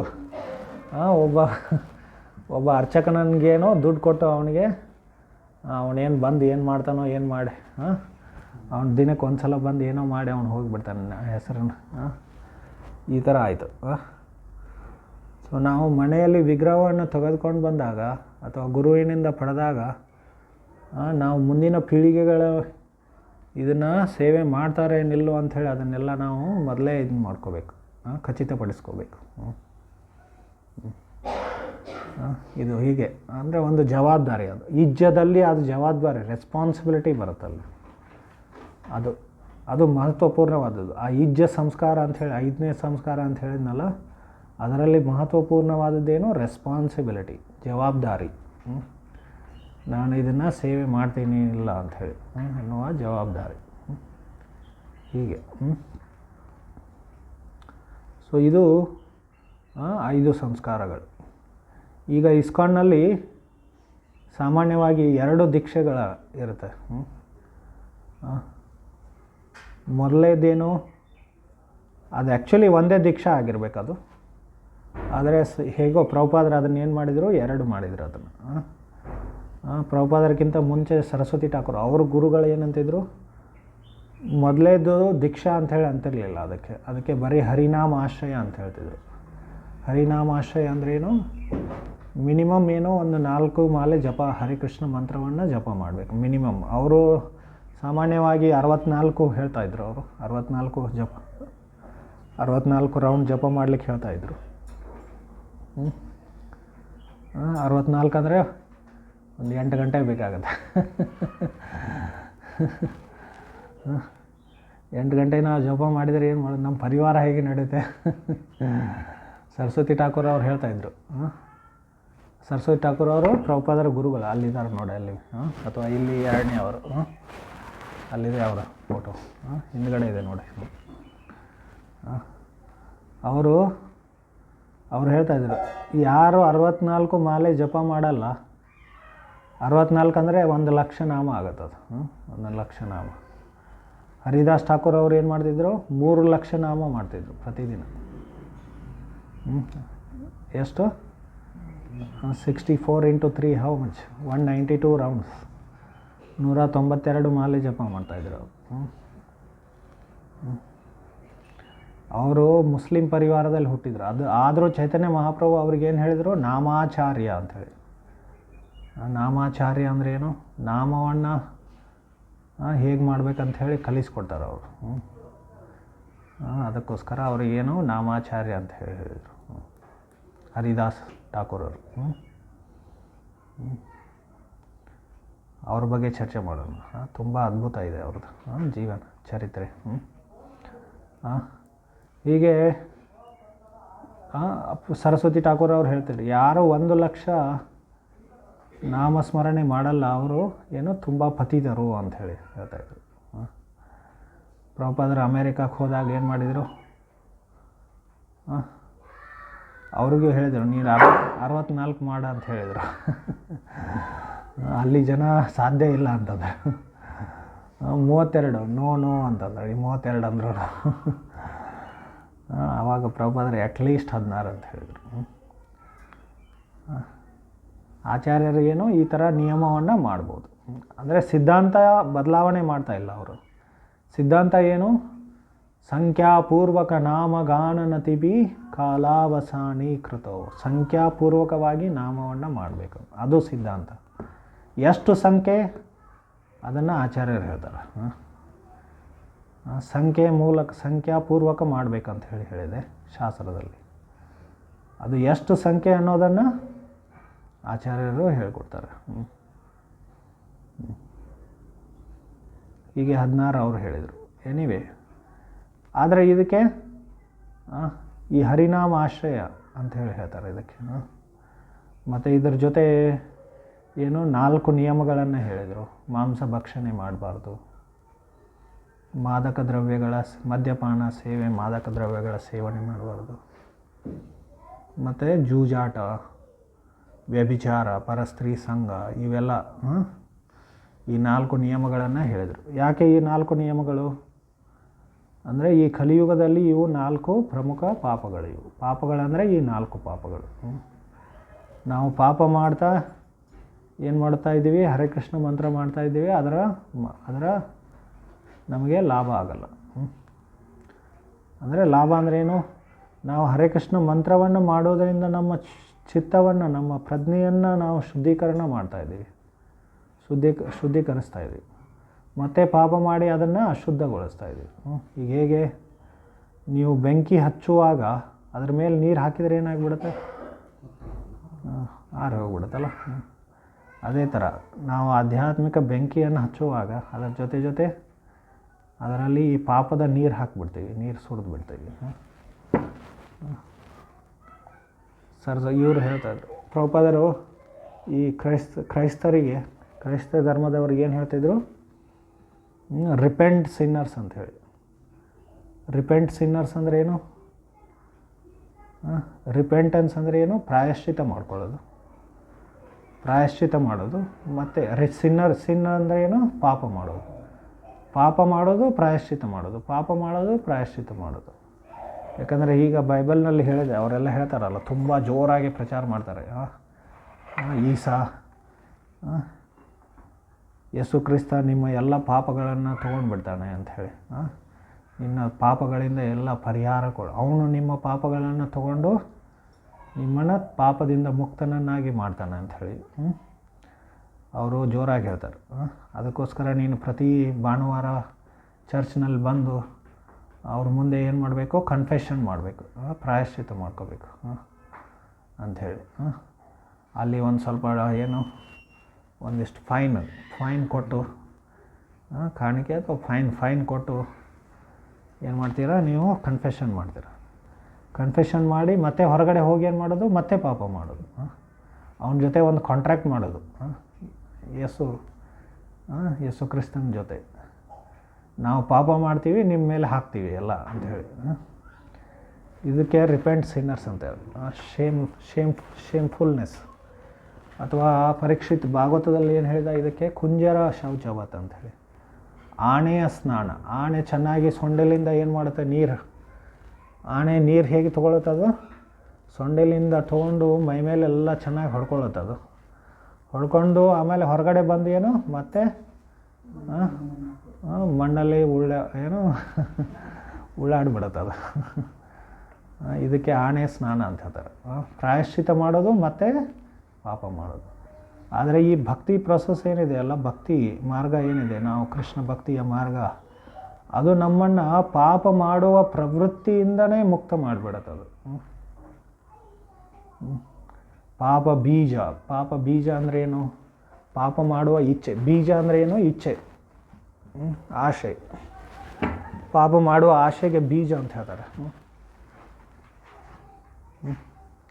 ಪಾಪ ಬೀಜ ಅಂತ ಹೇಳ್ತಾರೆ. ಈಗ ಪಾಪ ಬೀಜ, ಒಂದು ಬೀಜ ನೀವು ಈಗ ಎಷ್ಟೋ ಸಲ ನಾವು ಕೃಷಿ ಮಾಡುವಾಗ ನೋಡ್ತೀವಿ, ಕಳೆಗಳು ಬರುತ್ತಲ್ಲ, ಕಳೆಗಳು ಬಂದು ಅವು ಬಲ್ತು ಬೀಜಗಳಾಗುತ್ತದು. ಬೀಜಗಳಾಗಿ ಒಣಗಿ ಬೀಜಗಳು ಬಿದ್ದುಬಿಡುತ್ತೆ. ಆಮೇಲೆ ಆ ಬೀಜಗಳು ಮತ್ತೆ ಹುಟ್ಕೊಂಡ್ಬಿಡುತ್ತದು. ಅದೇ ಥರ ನಾವು ಮಾಡುವ ಪಾಪದಿಂದ ಏನು, ಆ ಪಾಪ ಮಾಡುವ ಪ್ರವೃತ್ತಿ ಏನು, ಆಶೆ ಆಕಾಂಕ್ಷೆ ಎಲ್ಲ ಅದು ಹುಟ್ಕೊಂಡ್ಬಿಡುತ್ತದು.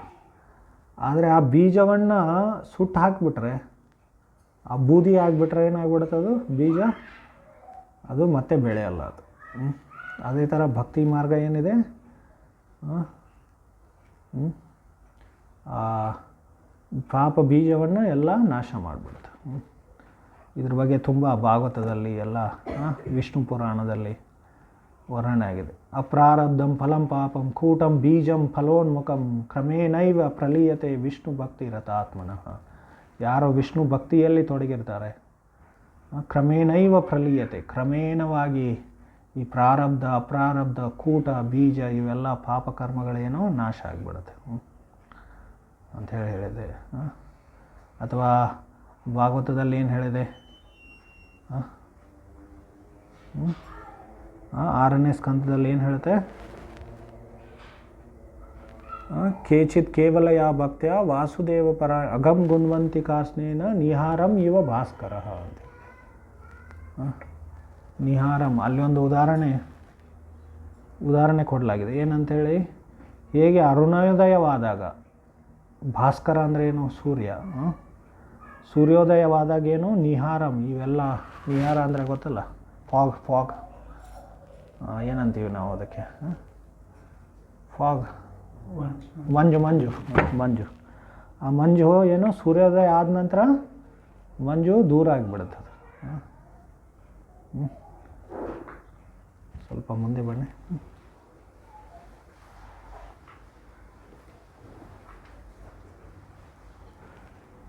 ಸೂರ್ಯೋದಯ ಆದಾಗ ಎಲ್ಲ ಮಂಜು ಏನು ದೂರ ಆಗಿಬಿಡುತ್ತೆ. ನಮ್ಮ ಒಬ್ಬರು ಆಚಾರ್ಯರು ಆ ಶ್ಲೋಕದ ಮೇಲೆ ವ್ಯಾಖ್ಯಾನ ಮಾಡ್ತಾ, ಜೀವ ಗೋಸ್ವಾಮಿಗಳು ಅವರು ವ್ಯಾಖ್ಯಾನ ಮಾಡ್ತಾ ಏನು ಹೇಳಿದರು? ಮಂಜನ್ನು ದೂರ ಮಾಡಲಿಕ್ಕೆ ಸೂರ್ಯೋದಯ ಆಗೋದು ಅವಶ್ಯಕತೆ ಇಲ್ಲ. ಅರುಣೋದಯ ಆದ ನಂತರನೇ ಎಲ್ಲ ಮಂಜೇನು ದೂರ ಆಗಿಬಿಡುತ್ತೆ ಅಂತ ಹೇಳಿದ್ರು ಅಂಥೇಳಿ ಹೇಳ್ತಾರೆ. ಅದಕ್ಕೋಸ್ಕರ ದ ಇನಿಷಿಯಲ್ ರೇಸ್ ಆಫ್ ಭಕ್ತಿ ಅಂದರೆ ಆರಂಭಿಕ ಕಿರಣಗಳು ಏನು, ನಾವು ಭಗವಂತನ ಭಕ್ತಿ ಸೇವೆಯಲ್ಲಿ ತೊಡಗಿದಾಗ ಆರಂಭದಲ್ಲಿನೇ ಎಲ್ಲ ಪಾಪಗಳು ನಾಶ ಆಗಿಬಿಡುತ್ತೆ. ಅಥವಾ ಪಾಪ ನಾವು ಮಾಡುವ ಪ್ರವೃತ್ತಿ ಏನಾಗಿಬಿಡುತ್ತೆ? ನಾಶ ಆಗಿಬಿಡುತ್ತೆ. ಆಮೇಲೆ ಒಂದು ಏನೂ ತೊಡಗಲ್ಲ. ಸೊ ಯಾರು ಕೃಷ್ಣ ಭಕ್ತಿಯಲ್ಲಿ ತೊಡಗಿರ್ತಾರೆ, ಕೃಷ್ಣ ನಾಮ ಸಂಕೀರ್ತನೆಯಲ್ಲಿ ತೊಡಗಿರ್ತಾರೆ, ಅವರು ಯಾವುದೇ ಪಾಪದಲ್ಲಿ ತೊಡಗಲ್ಲ. ಅವರಿಗೆ ಆ ಪಾಪ ಮಾಡುವ ಇಚ್ಛೆನೇ ಬರಲ್ಲ. ಯಾಕಂದರೆ ಆ ಪಾಪ ಬೀಜಗಳೇನೋ ನಾಶ ಆಗಿಬಿಡುತ್ತೆ. ಸೊ ಇದು ಇದರ ಮಹತ್ವ.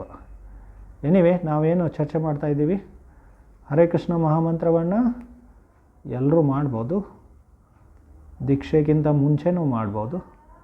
ಸೊ ಸೊ ಪ್ರಭುಪಾದರು ಏನು ಮಾಡಿದರು, ಈ ಪಂಚ ಸಂಸ್ಕಾರಗಳಲ್ಲಿ ಯಾವ ಪಂಚ ಸಂಸ್ಕಾರಗಳು ನೆನಪಿದೆ? ಮೊದಲನೇದು ಯಾವುದು? ತಾಪ, ಪುಂಡ್ರ, ನಾಮ, ಮಂತ್ರ, ಈಜ್ಯ.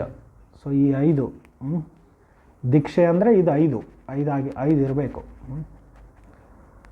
ದೀಕ್ಷಾ ವಿಧಿಯಲ್ಲಿ ಇದು 5 ಸಂಸ್ಕಾರಗಳು ಇರಬೇಕು. ಪುಂಡ್ರ ತಾಪ, ಪುಂಡ್ರ, ನಾಮ, ಮಂತ್ರ, ಈಜ್ಯ ಅಂತೇಳಿ. ಸೊ ಇದು 5. ಸೊ ಪ್ರಭುಪಾದರು ಇಸ್ಕಾನ್ನಲ್ಲಿ ಏನು ಮಾಡಿದರು, ಈ ಪಂಚ ಸಂಸ್ಕಾರದಲ್ಲಿ ಒಂದಿಷ್ಟು ಅಂಶಗಳನ್ನು ತಗೊಂಡು ಅದು ಮೊದಲನೇ ದೀಕ್ಷೆ ಅಂತ ಹೇಳಿ ಅದನ್ನು ಒಂದು ಪ್ರಕ್ರಿಯೆಯನ್ನು ಮಾಡಿದರು. ಅದಕ್ಕೆ ಹರಿನಾಮ್ ದೀಕ್ಷಾ ಅಂತ ಹೇಳ್ತೀವಿ ನಾವು.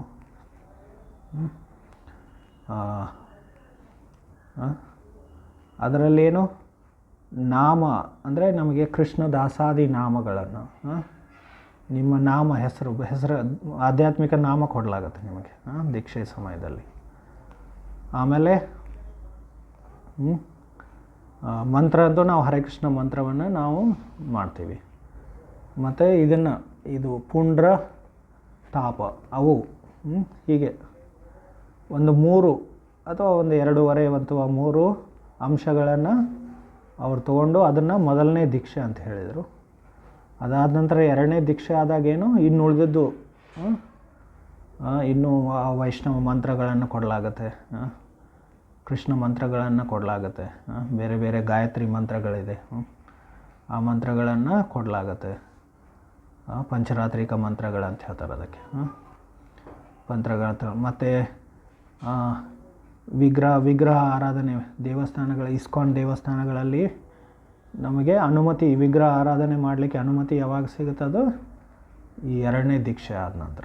ಹೀಗೆ ಒಂದೆರಡು ಅಂಶಗಳನ್ನು ಅವರು 2ನೇ ದೀಕ್ಷೆಯಲ್ಲಿಟ್ಟರು, ಇನ್ನೊಂದು 2-3 ಮೊದಲನೇ ದೀಕ್ಷೆಯಲ್ಲಿ ಮಾಡಿದರು. ಸೊ ಹೀಗೆ ಈ ದೀಕ್ಷಾ ಪ್ರಕ್ರಿಯೆ ಆಗುತ್ತೆ ಇಸ್ಕಾನ್ನಲ್ಲಿ. ಆದರೆ ಇಸ್ಕಾನ್ನಲ್ಲಿ ಆದರೆ ಅಥವಾ ಬೇರೆ ಯಾವುದಾದ್ರೂ ಸಂಪ್ರದಾಯ ಆದ್ರೂ ಅವು 5 ಸಂಸ್ಕಾರಗಳಿರ್ಬೇಕು, ಅದಕ್ಕೆ ದೀಕ್ಷೆ ಅಂತ ಹೇಳ್ತಾರೆ. 5 ಸಂಸ್ಕಾರಗಳಿಲ್ಲ ಅಂದರೆ ಅದು ದೀಕ್ಷೆ ಅಲ್ಲ ಅದು.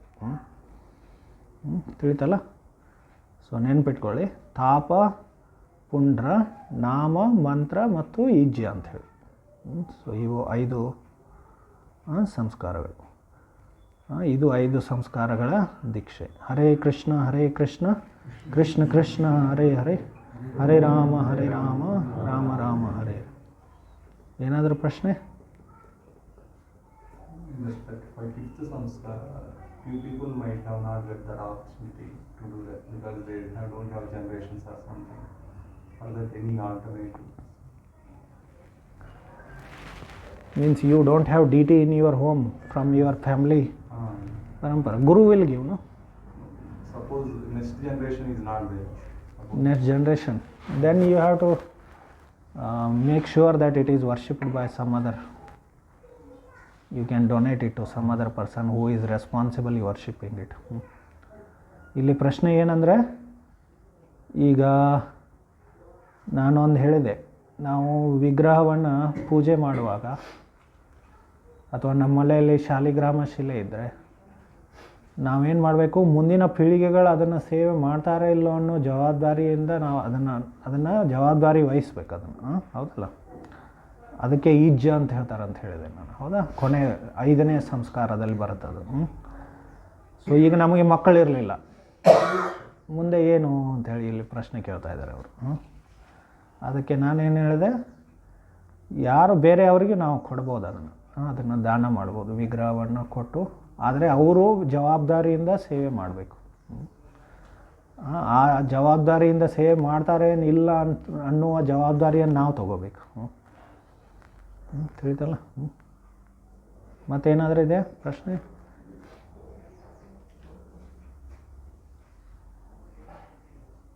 ತಿಳಿತಲ್ಲ ದೀಕ್ಷೆ ಅಂದರೆ ಏನಂತ ಹೇಳಿ, ಏನೇನಾಗುತ್ತೆ ದೀಕ್ಷೆಯಲ್ಲಿ ಅಂಥೇಳಿ? ಇದು ಹೊಸಬರಿಗೆಲ್ಲ ಇವತ್ತಿನ ಪ್ರವಚನ. ಆದರೆ ಮುಂದೆ ಹೋಗಿ ನೀವು ಈ ಹಂತಕ್ಕೆ ಬರಬೇಕು ಎಲ್ಲರೂ. ಮೊದಲು 16 ಮಾಲೆ ಜಪ ಮಾಡಬೇಕು. ಹರೇ ಕೃಷ್ಣ ಕೃಷ್ಣ ಕೃಷ್ಣ ಹರೇ ಹರೇ, ಹರೇ ರಾಮ ರಾಮ ರಾಮ ಹರೇ. ಇದನ್ನೊಂದ ಮಾಡಿದರೆ ಎಲ್ಲ ಸರಿ ಹೋಗುತ್ತೆ. ನಾವು ಆರಾಮಾಗಿ ನಮಗೆ ಗೊತ್ತಿಲ್ಲದೇ ನಾವು ಈ ಹಂತಕ್ಕೆ ಬಂದುಬಿಡ್ತೀವಿ ನಾವು. ತಿಳಿತಲ್ಲ. ಈ ಹರೇ ಕೃಷ್ಣ ಮಂತ್ರ ಅದನ್ನು ಸರಿಯಾಗಿ ಹಿಡ್ಕೊಂಡ್ಬಿಡ್ಬೇಕು ಚೆನ್ನಾಗಿ.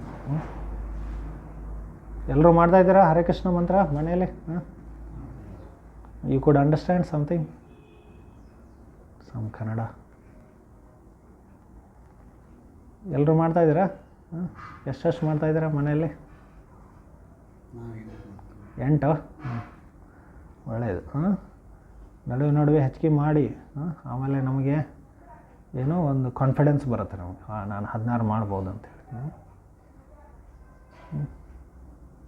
ಇನ್ನುಳಿದವರು ಎಲ್ಲರೂ ಮಾಡ್ತಾಯಿದ್ರಲ್ಲ 16. ಕಡಿಮೆ ಆದರೆ ಒಂದು 4 ಮಾಡಿ, ಒಂದು ಅರ್ಧ ಗಂಟೆ. ನಾವು ಬರೀ ಏನೋ ಒಂದು ದೇಹಕ್ಕಾಗಿ ನಾವು 24 ಗಂಟೆ ಕೊಡ್ತೀವಿ ನಾವು, ಹೌದಲ್ಲ? ದೇಹವನ್ನು ಪೋಷಣೆ ಮಾಡಲಿಕ್ಕೆ. ನಮ್ಮ ಒಬ್ಬರು ಆಚಾರ್ಯರು ಭಕ್ತಿ ವಿನೋದ್ ಠಾಕೂರ್ ಅವರು ಹೇಳ್ತಾರೆ, ರಾತ್ರಿ ನಿದ್ರೆಯಲ್ಲಿ ಹೋಯಿತು, ದಿವಸ ಶರೀರ ಸಾಜೆ ಅಂತ ಹೇಳ್ತಾರೆ.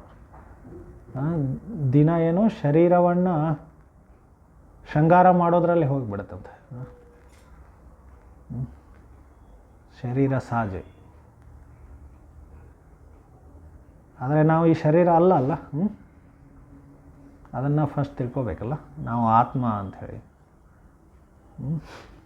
ಪ್ರತಿ ಬಾರಿ ನಾವು ಬೇರೆ ಬೇರೆ ಭಿನ್ನವಾದ ದೇಹವನ್ನು ಪಡೆದಾಗ ಆ ದೇಹದ ಸೇವೆಯಲ್ಲಿ, ದೇಹ ಮತ್ತು ದೈಹಿಕ ಸಂಬಂಧಗಳ ಸೇವೆಯಲ್ಲೇ ನಮ್ಮ ಜೀವನ ಹೋಗಿಬಿಡುತ್ತೆ.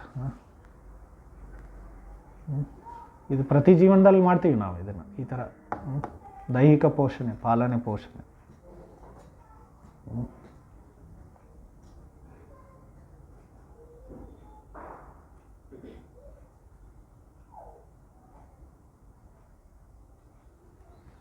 ಅದಕ್ಕೋಸ್ಕರ ಈ ನರಜನ್ಮವನ್ನು ತುಂಬ ಹೊಗಳಿದೆ ಶಾಸ್ತ್ರ. ಲಬ್ಧ್ವಾ ಸುದುರ್ಲಭಂ ಇದಂ ಬಹು ಸಂಭವಂತೆ ಮಾನುಷ್ಯಮಪಿ ಅಂಥೇಳಿ. ಲಬ್ಧ್ವಾ ಸುದುರ್ಲಭಂ ಇದಂ ಬಹು ಸಂಭವಂತೆ. ಲಬ್ಧ್ವಾ ಸುದುರ್ಲಭಂ, ತುಂಬ ಸುದುರ್ಲಭವಾಗಿ ಇದನ್ನು ನಾವು ಪಡೆದಿರ್ತೀವಿ. ನಾವು ಅದನ್ನೇನೋ ವೇಸ್ಟ್ ಮಾಡಿಬಿಡ್ತೀವಿ ಅಲ್ಲ. ಸೊ ಈಗಿನ ಸಮಾಜದಲ್ಲಿ ಏನೋ ಬರೀ ದೇಹ ದೈಹಿಕ ಭೋಗ, ದುಡ್ಡು ಮತ್ತು ದೇಹ, ಅದರ ಹಿಂದೆ ಹುಚ್ಚಾಗಿಬಿಟ್ಟಿದ್ದಾರೆ ಜನ. ದುಡ್ಡು ಅಂಥೇಳಿ. ಮೊದಲಿನ ಕಾಲದಲ್ಲಿ ಜನರು ದುಡ್ಡು ಇಲ್ಲದೇ ಜೀವನ ಮಾಡ್ತಿದ್ರು, ಇನ್ನೂ ಚೆನ್ನಾಗಿ ದೈಹಿಕ ಸುಖವನ್ನು ಪಡಿತಿದ್ರು. ಮತ್ತು ದೈಹಿಕ ಅಂದರೆ ದೇಹದ ಸಂಬಂಧದಲ್ಲಿ ಯಾವುದೇ ನಮ್ಮ ಭೌತಿಕ ಸುಖವನ್ನು ಪಡಿತಾಯಿದ್ರು ಅವರು. ಈಗಿನ ಕಾಲದಲ್ಲಿ ಅಜ್ಞಾನದಲ್ಲಿ ಬರೀ ಹುಚ್ಚರ ಥರ ಹುಚ್ಚಾಗಿಬಿಟ್ಟಿದ್ದಾರೆ. ಎಲ್ಲರೂ ಓಡಾಡ್ತಾ ಇದ್ದಾರಲ್ಲ, ಅಲ್ಲಿ ಇಲ್ಲಿ ದುಡ್ಡು ಅಂದ್ಕೊಂಡು.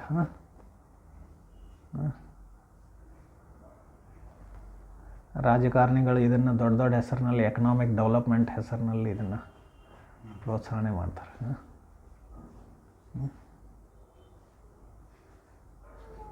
It's a foolishness, madness. ಇದು ಹುಚ್ಚುತನ ಇದು.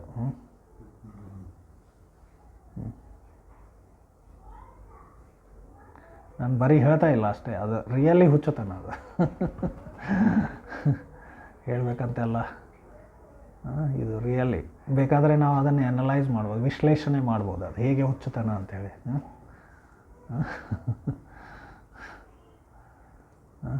ಶಾಸ್ತ್ರದಲ್ಲಿ ಏನು ಹೇಳಿದೆ? ನೂನಂ ಪ್ರಮತ್ತ ಕುರುತೆ ವಿಕರ್ಮಣ ಯದಿಂದ್ರಿಯ ಪ್ರೀತಯೇ. ಮತ್ತ ಅಂದರೆ ಹುಚ್ಚ. ಇದು ಪ್ರಮತ್ತ ಅಂದರೆ ಇದು ಸೂಪರ್ಲೇಟಿವ್ ಡಿಗ್ರಿ. ಹುಚ್ಚುತನದ ಏನೋ ಒಂದು ಸೂಪರ್ಲೇಟಿವ್ ಡಿಗ್ರಿ ಅಂತ ಹೇಳ್ತಾರಲ್ಲ, ಪರಮ ಅಂಥೇಳಿ ಅವಸ್ಥೆ ಇದೆ. ಅಲ್ಲಿ ಇಂಗ್ಲೀಷ್ನಲ್ಲಿದೆ ಅಲ್ಲ, ಡಿಗ್ರೀಸ್.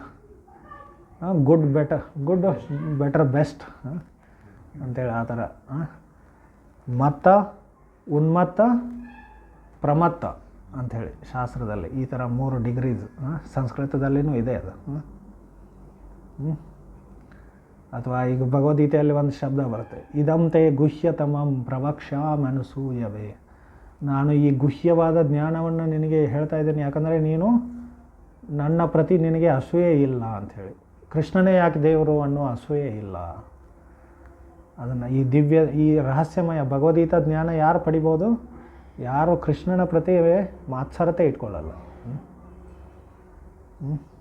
ಅಸೂಯೆ ಪಡಲ್ಲ ಅವರು. ಅವರಿಗೆ ಈ ದಿವ್ಯ ಜ್ಞಾನ, ಈ ಭಗವದ್ಗೀತೆ ಜ್ಞಾನ ಅದು ಸಿಗ್ತದೆ.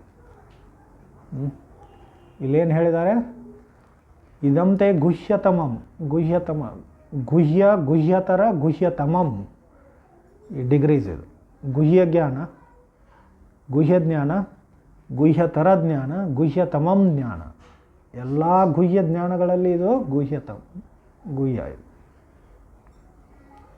ಇದು ಈ ಶ್ಲೋಕ 9ನೇ ಅಧ್ಯಾಯದ 1ನೇ ಶ್ಲೋಕ ಇದು. ಇದಂತೆ ಗುಹ್ಯತಮಂ ಪ್ರವಕ್ಷ್ಯಾಮ ಅನಸೂಯವೇ ಜ್ಞಾನ ವಿಜ್ಞಾನ ಸಹಿತಂ ಯಜ್ಞಾತ್ವ ಮೋಕ್ಷಶೇಷುಭಾತ್ ಅಂಥೇಳಿ.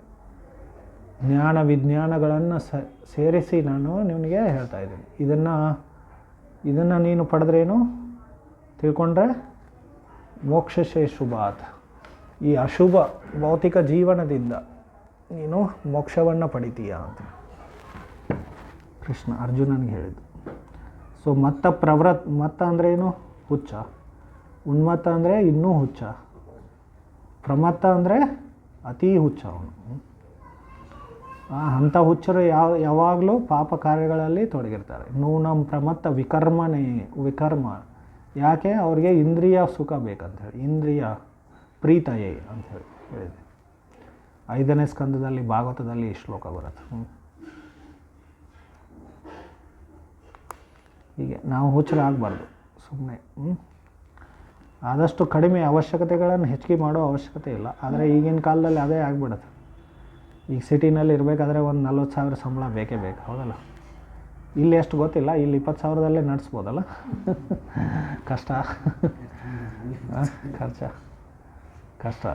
ಚಿಕ್ಕಮಂಗ್ಳೂರಿನಲ್ಲೂ ಕಷ್ಟ 20,000. ಹೌದಾ? ನಮ್ಮ ಬೆಂಗಳೂರಿನಲ್ಲಂತೂ ಕಡಿಮೆ ಅಂದರೆ ಒಂದು 40,000 ಬೇಕು. ಕಡಿಮೆ ಅಂದರೆ 40,000 ಆಗಲ್ಲ. ಈ ಥರ ನಾವು ಸಮಾಜ. ಅದಕ್ಕೆ ನಾವು ನಮ್ಮ ಜೀವನ ಭೂಮಿ ಮೇಲೆ ಇರಬೇಕು. ಆ ಭೂಮಿ ಮೇಲೆ ನಮ್ಮ ಅವಶ್ಯಕತೆಗಳನ್ನು ಮೊದಲು ಪೂರೈಸ್ಕೋಬೇಕು. ಆಮೇಲೆ ಏನು ಮಾಡಬೇಕು? ಏನೋ ಕಮರ್ಷಿಯಲ್ ಲೋನ್ ಏನೋ ಮಾಡಬೇಕು. ಸ್ವಲ್ಪ ದುಡ್ಡು ಬೇಕಲ್ಲ, ಹೌದಲ್ಲ? ಈಗಿನ ಕಾಲದಲ್ಲಿ ಏನೋ ಭೂಮಿ ಮೇಲೆ ಆ ಕಮರ್ಷಿಯಲ್ ಕ್ರಾಪ್ ಹಾಕಿ ಅವಶ್ಯಕತೆಗಳು ಮತ್ತೆ ಮಾರ್ಕೆಟಿಗೆ ಹೋಗಿ ತೊಗೊಂಡು ಬರ್ಬೇಕು. ಒಂದೊಂದು ಸಲ ಏನಾಗುತ್ತೆ, ಅಲ್ಲಿ ಉಪ್ಪಿನಕಾಯಿ ಮಾಡ್ತಾರಲ್ಲ, ಮಾವಿನಕಾಯಿ ಉಪ್ಪಿನಕಾಯಿ, ಅಲ್ಲಿ ಮಾವಿನಕಾಯಿ ಎಷ್ಟೋ ಗಿಡಗಳಿರುತ್ತಲ್ಲ. ಬಟ್ ನಾವೇನು ಸಿಟಿಗೆ ಹೋಗಿ ಮಾವಿನಕಾಯಿ ಉಪ್ಪಿನಕಾಯಿ ಖರೀದಿ ಮಾಡ್ಕೊಂಡು ಬಂದು ಮನೆಯಲ್ಲಿ ತಿಂತೀವಿ ನಾವು. ಆ ಥರ ಆಗಿಬಿಡ್ತದೆ. ಎಲ್ಲ ಕಮರ್ಷಿಯಲೈಸ್ ಮಾಡೋದು, ತುಂಬ ಕಮರ್ಷಿಯಲೈಸೇಷನ್, ಎಲ್ಲದಕ್ಕೂ ಕಮರ್ಷಿಯಲೈಸ್ ಮಾಡೋದು. ಮೊದಲಿನ ಕಾಲದಲ್ಲಿ ತರಕಾರಿ ಮಾರೋದು ಎಲ್ಲ ಇರಲಿಲ್ಲ, ಹೌದಲ್ಲ? ಈಗೆಲ್ಲ ಅನಾವಶ್ಯಕ ವಸ್ತುಗಳನ್ನು ಉತ್ಪಾದನೆ ಮಾಡಿ ಅದನ್ನು ಸೇಲ್ ಮಾಡೋದು, ಅದರಿಂದ ಖರ್ಚು ಹೆಚ್ಚಿಗೆ ಆಗುತ್ತೆ. ತಿಳಿತಾ? ಖರ್ಚು ಹೆಚ್ಚಿಗೆ ಅದಕ್ಕಾಗುತ್ತೆ. ಈಗ ನೋಡಿ, ಮನೆಯಲ್ಲಿ 4 ಜನರಿಗೆ ಮೊಬೈಲ್ ಅಂದರೆ ಎಷ್ಟಾಗುತ್ತೆ? ಅದು ಒಂದು 80,000 ಬೇಕಾಗುತ್ತಲ್ಲ. ಅಥವಾ ನೀವು ಅಷ್ಟೇ ಒಂದು ಎಷ್ಟು 10-12 ಸಾವಿರ ಬೇಕಾ ಒಂದು ಒಳ್ಳೆಯ ಮೊಬೈಲ್? ಎಷ್ಟು? 15,000 20,000 ಬೇಕಾ?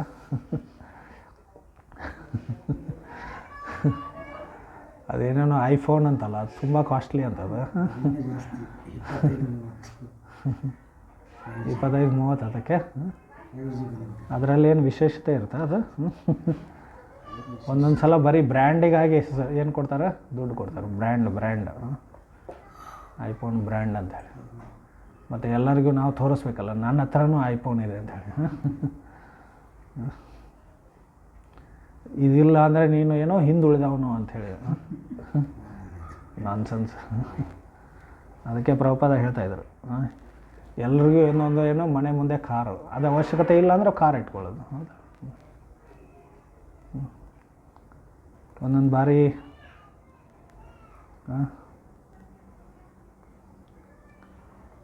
ಅದು ಏನಾಗ್ಬಿಡುತ್ತೆ, ಒಂದು ಪ್ರೆಸ್ಟೀಜ್ ಅಂದರೆ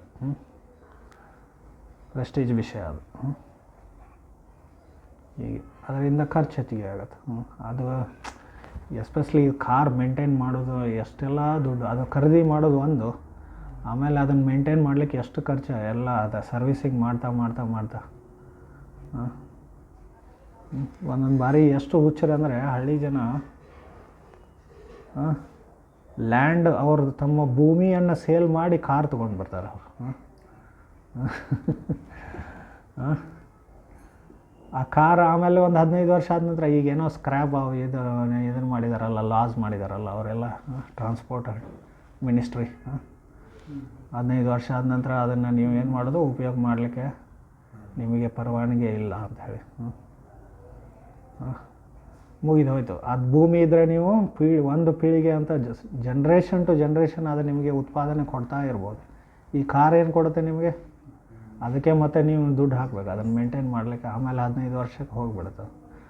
ನೀವು ಈಗ ಒಂದು 8 ಲಕ್ಷ 10 ಲಕ್ಷ ಕೊಟ್ಟು ಕಾರ್ ತೊಗೊಂಡು ಆಮೇಲೆ ಅದಕ್ಕೆ ಅದು 15 ವರ್ಷ ಒಳಗೆ 10 ಲಕ್ಷ ನೀವು ಸರ್ವಿಸಿಂಗ್ ಮಾಡಬೇಕಾಗುತ್ತೆ.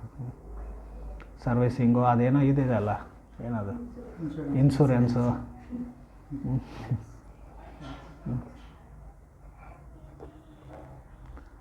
ಅದೇ ಥರ ಈ ಮನೆಗಳು ಅದೇ ಥರ. ಮೊನ್ನೆ ಈ ಪೇಂಟಿಂಗ್ ಮಾಡ್ತಾಯಿದ್ರು, ಅವನು ಹೇಳಿದವನು ಈಗ ಒಂದು ಬಾರಿ ಇದನ್ನೆಲ್ಲ ಸರಿಯಾಗಿ ಪೇಂಟಿಂಗ್ ಎಲ್ಲ ಈ ಹೌಸ್ ಸರ್ವಿಸಿಂಗ್ ಮಾಡಬೇಕಂದ್ರೆ ಒಂದು 8-10 ಲಕ್ಷ ಹೋಗುತ್ತಂತೆ. ಒಂದು 40 ವರ್ಷದ ಮನೆ ಇದು. ಆ 40 ವರ್ಷಕ್ಕೆ ಒಂದು 4 ಬಾರಿ ನೀವು ಇದೆಲ್ಲ ಹೌಸ್ ಸರ್ವಿಸ್ ಸರಿಯಾಗಿ ಎಲ್ಲ ರಿಪೇರಿ ಮಾಡಿದರೆ 40 ಲಕ್ಷ ಇನ್ನಷ್ಟು ಹೋಗಿಬಿಡುತ್ತೆ ಅದರಲ್ಲಿ. ಎಷ್ಟು ಖರ್ಚು ಮಾಡಿರ್ತೀರಲ್ಲ ಅಷ್ಟು ಅದನ್ನು ಮೇಂಟೈನ್ ಮಾಡ್ಲಿಕ್ಕೆ ಹೋಗ್ಬಿಡ. ಮೊದಲಿನ ಕಾಲದಲ್ಲಿ ಸ್ವಲ್ಪ ಪ್ರತಿ ವರ್ಷ ಏನು ಮಾಡ್ತಾಯಿದ್ರು, ಮಣ್ಣು ಬಳದು ಬಿಡ್ತಿದ್ರು. ಮಣ್ಣು ಮತ್ತು ಸಗಣಿ ಕೂಡಿಸಿ ಸುಣ್ಣ ಹೊಡ್ತಿದ್ರು ಸ್ವಲ್ಪ ಅಷ್ಟೇ. ಮಣ್ಣಿನ ಮನೆ ಮಾಡ್ತಿದ್ರು, ಹೌದಲ್ಲ. ಸೊ ಇವೆಲ್ಲ ತಪ್ಪು ಕಲ್ಪನೆಗಳಿವೆ. ಎನಿವೆ, ಇದೇನೋ ನಾನು ಭೌತಿಕ ಜೀವನದ ಬಗ್ಗೆ ಹೇಳ್ತಾ ಇದ್ದೆ. ಇದ್ರ ಮೇಲೆ ಆಮೇಲೆ ಆಧ್ಯಾತ್ಮಿಕ ಬರುತ್ತೆ. ತಿಳಿತಲ್ಲ. ಹರೇ ಕೃಷ್ಣ.